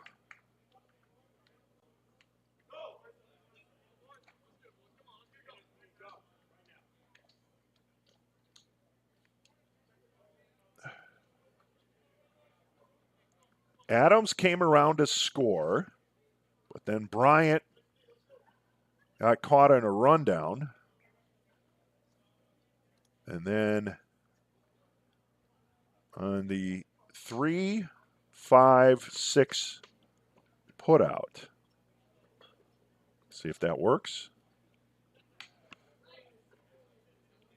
Nope. 1. 5 runs, 3 hits, 2 errors, nobody left on base. And we will go to the bottom of the 8th inning. The Hawks trail 12-3.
Matthew Bovee to lead off for the Scarlet Hawks here in the bottom of the 8th inning. They trail 12-3. Adin Nieves still on the bump for Elmhurst. Let's take a look at how he's done so far. He's in his 3rd inning of relief, 26 pitches, no runs, 1 hit, 1 walk, 2 strikeouts so far on the day. He's ahead of the account on Matthew Bovee, 0-1. Second pitch pops out of the glove of Adams for a ball, 1-1.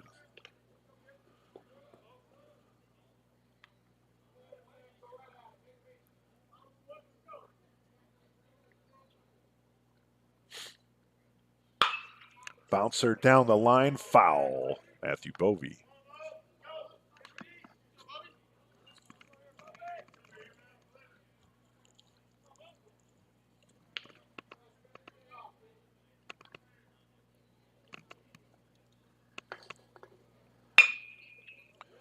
Line drive up the middle, and Matthew Bovee with a leadoff single.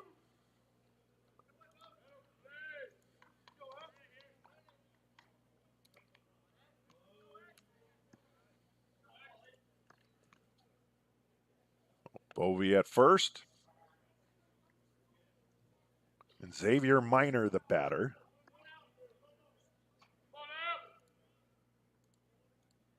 Minor on the day as he takes a first pitch strike.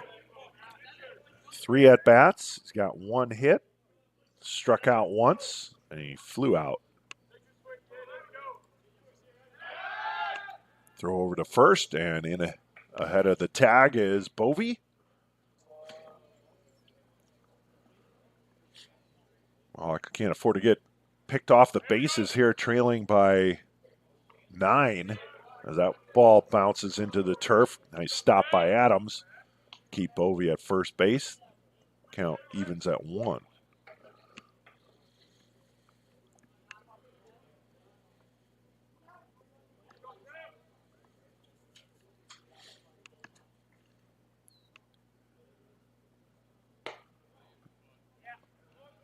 It was an odd-looking pitch out of the hand of Nieves. You can almost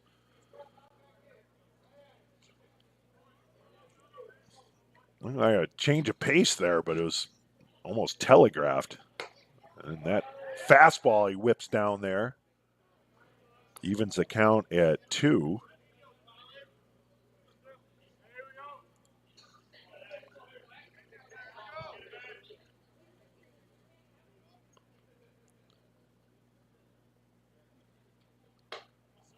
That pitch goes outside. Count goes full, 3-2. Timmy Old in the on-deck circle for the Hawks. Looking to get on base. The Hawks need to fill the base pass. They trail by 9. Swung on and missed. Minor goes down swinging. Or his second strikeout. Bovee will remain at first. And here's Timmy Old.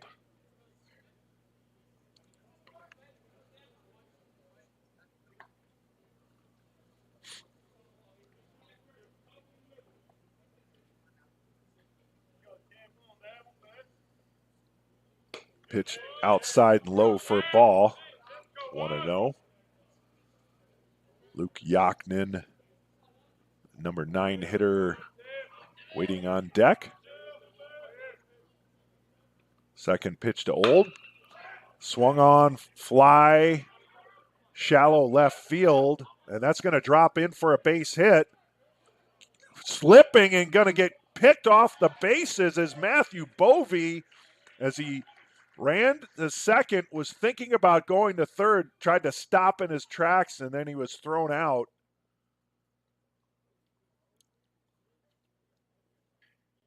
So a single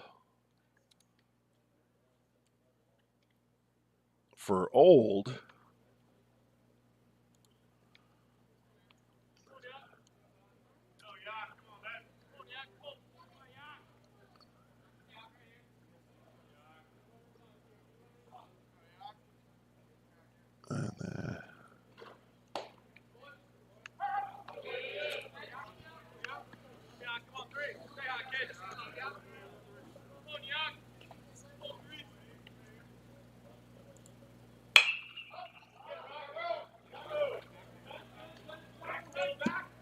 That one goes foul. 0-2 on Luke Yaknin.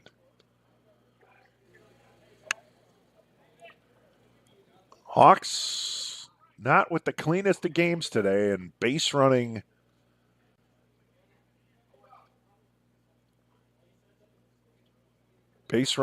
issues are going to be something that the coaching staff not going to like too much, especially in a game you're on the wrong end of a lopsided score here.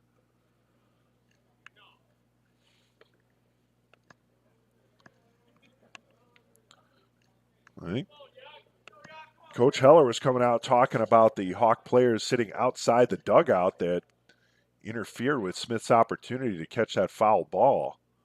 He might have had a point there. Swung on and missed is Yaknin. And he goes down swinging. No runs, 2 hits, no errors, 1 runner left on base. We'll go to the top of the 9th. Elmhurst leads 12-3.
Well, we've reached the challenging part of the day for our camera.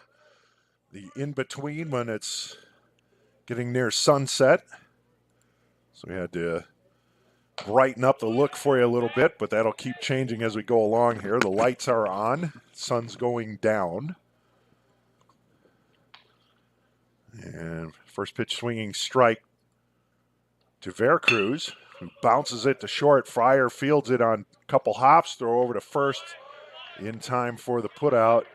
6-3 for the first out here in the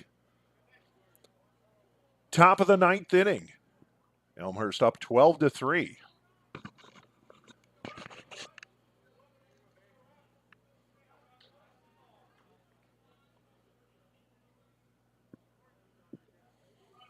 Here's Rock Smith.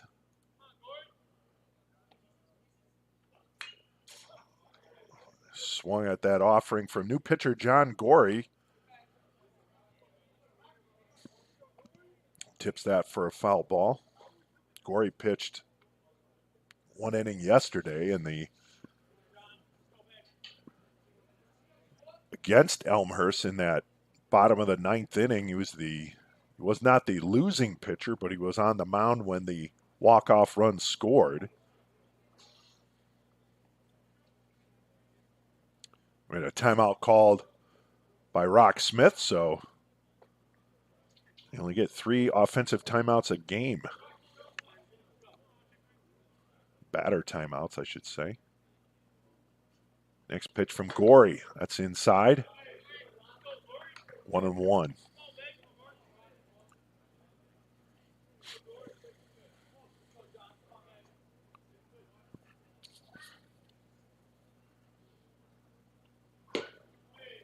That one stays down and low. 2-1 to Smith.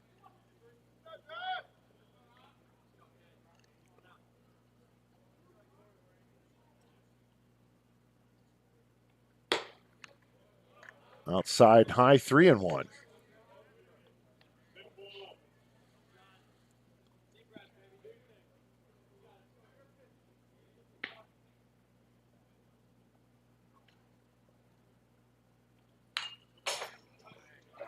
Smith fouls that one back, and the count goes full.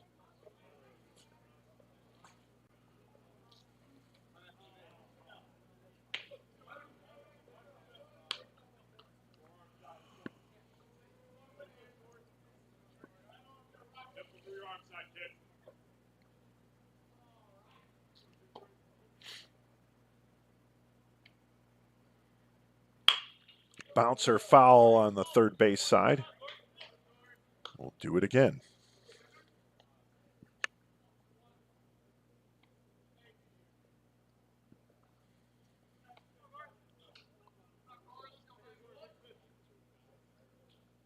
The 3-2 pitch from Gorey on the way to Smith. Swung on and missed. And Gorey gets Smith down on strikes swinging for the second out of the inning.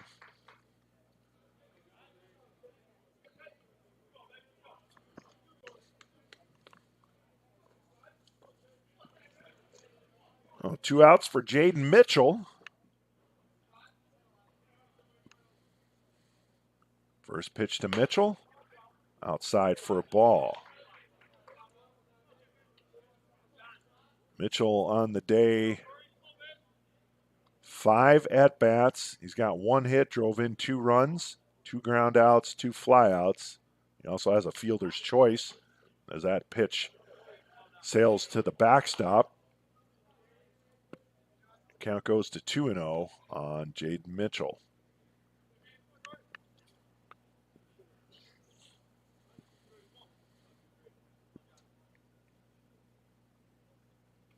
Ooh, and Mitchell gets drilled with the pitch. He'll head to first base.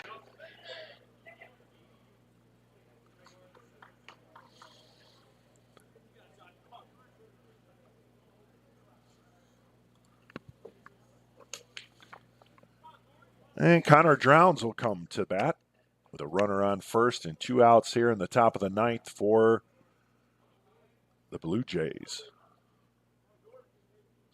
Gorey's pitch in there for a strike.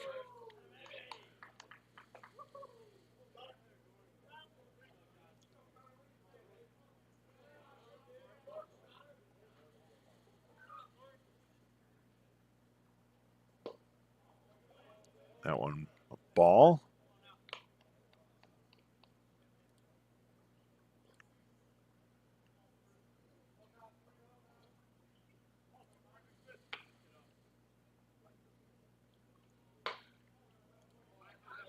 Another ball, 2-1.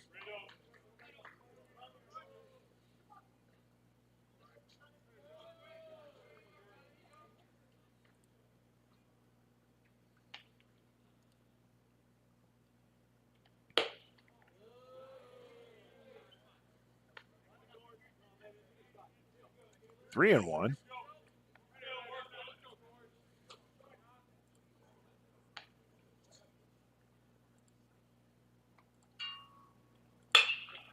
Bouncer between short and third. That'll roll into left field on the 2-out single by Drowns.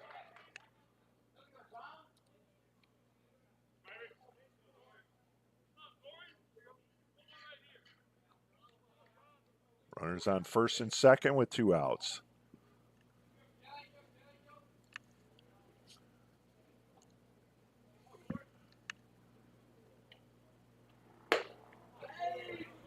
Pitch to Calvin Keith is a ball.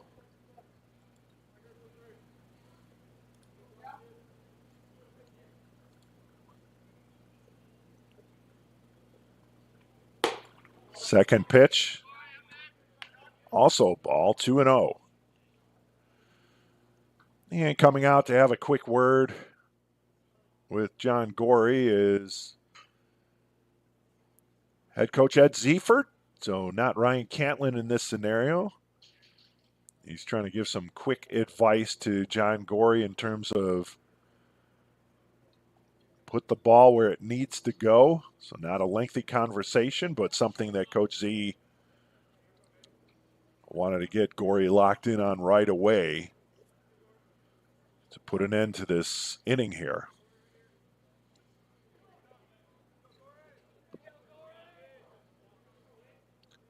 2-0 the count on Keith.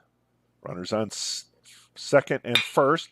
Bouncer to Jack Fryer at short. Flips to Matthew Bovey at second for the 6-4 putout to end the inning.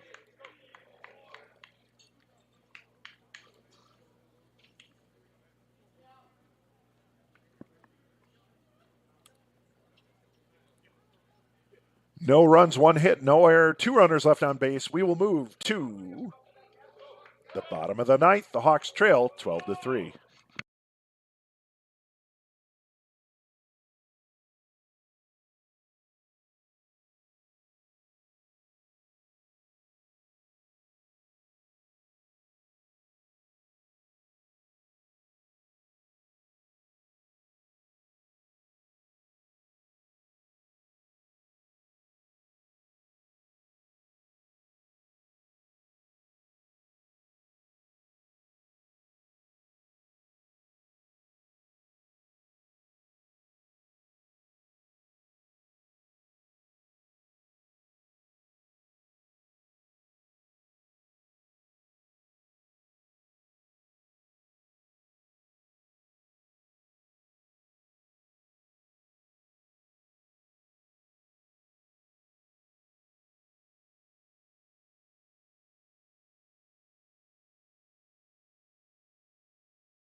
Bottom of the ninth inning, and center fielder Marty Fraga has moved in to close out this game for Elmhurst.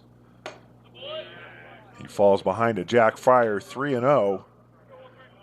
And Adam Nieves moves from pitcher to center field. So a little sorcery going on here by Elmhurst in the bottom of the ninth inning. 4-pitch walk from Fraga to Fryer to start things off for the Scarlet Hawks. So it'll be Michael Paxson.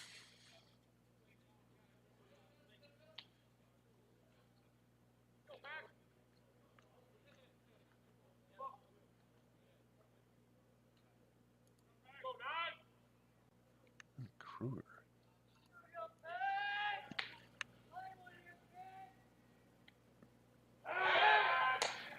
Throw to first back in time.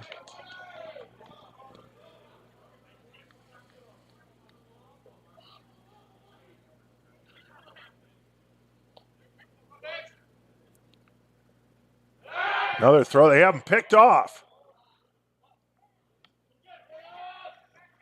1-3. 6-1 on the pickoff.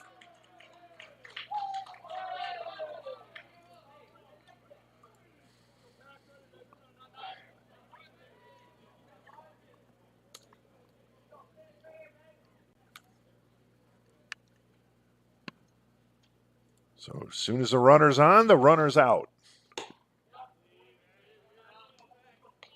1 out.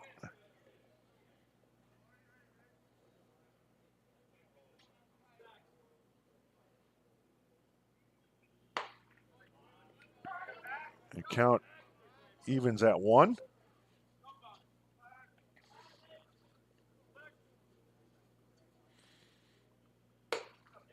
That pitch is in there for a strike. 1-2. Well, the Hawks base running here. Not ideal in this game. Especially not when you're chasing that many runs. That pitch goes outside for a ball. It's one thing, be aggressive on the base pass, but you also have to understand where you are on the scoreboard. It's not asking to change your team's personality, but you have to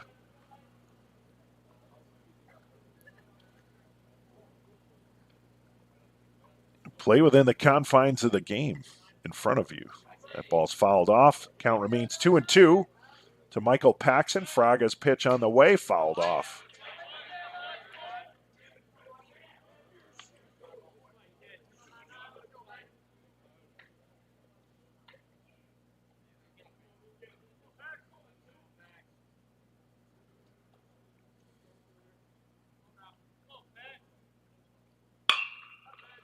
And Paxson muscles that one into center field for a single.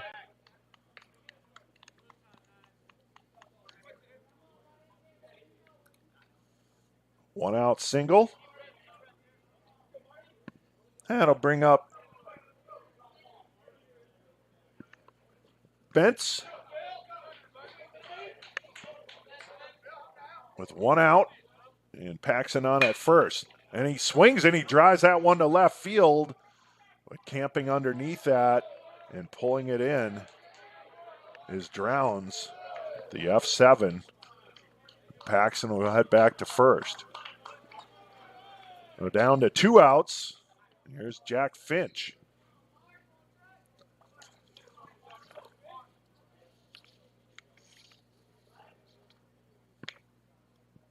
Yeah, Phillip gave it a ride, but just kind of died there, and Drowns was able to pull that in. First pitch strike.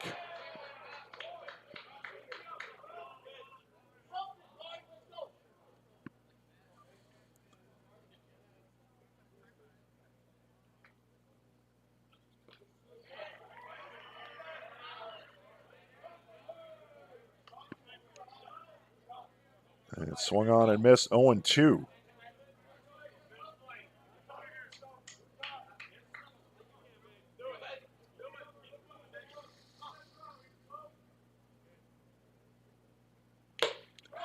And strike 3 on the swinging strike.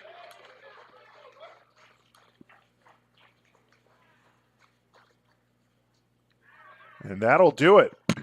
Elmhurst wins the second game against Illinois Tech 12-3 after winning in walk-off fashion yesterday 7-6. The Scarlet Hawks drop all 4 games on the weekend. They fall to 2-4 on the season. Elmhurst moves to 3-3 on the season. Thanks for tuning in to the weekend of baseball here in Crestwood. This is Eric Willowhite, Sports Information Director for Illinois Tech Athletics, saying so long. We'll see you next time on the Scarlet Hawks Broadcast Network.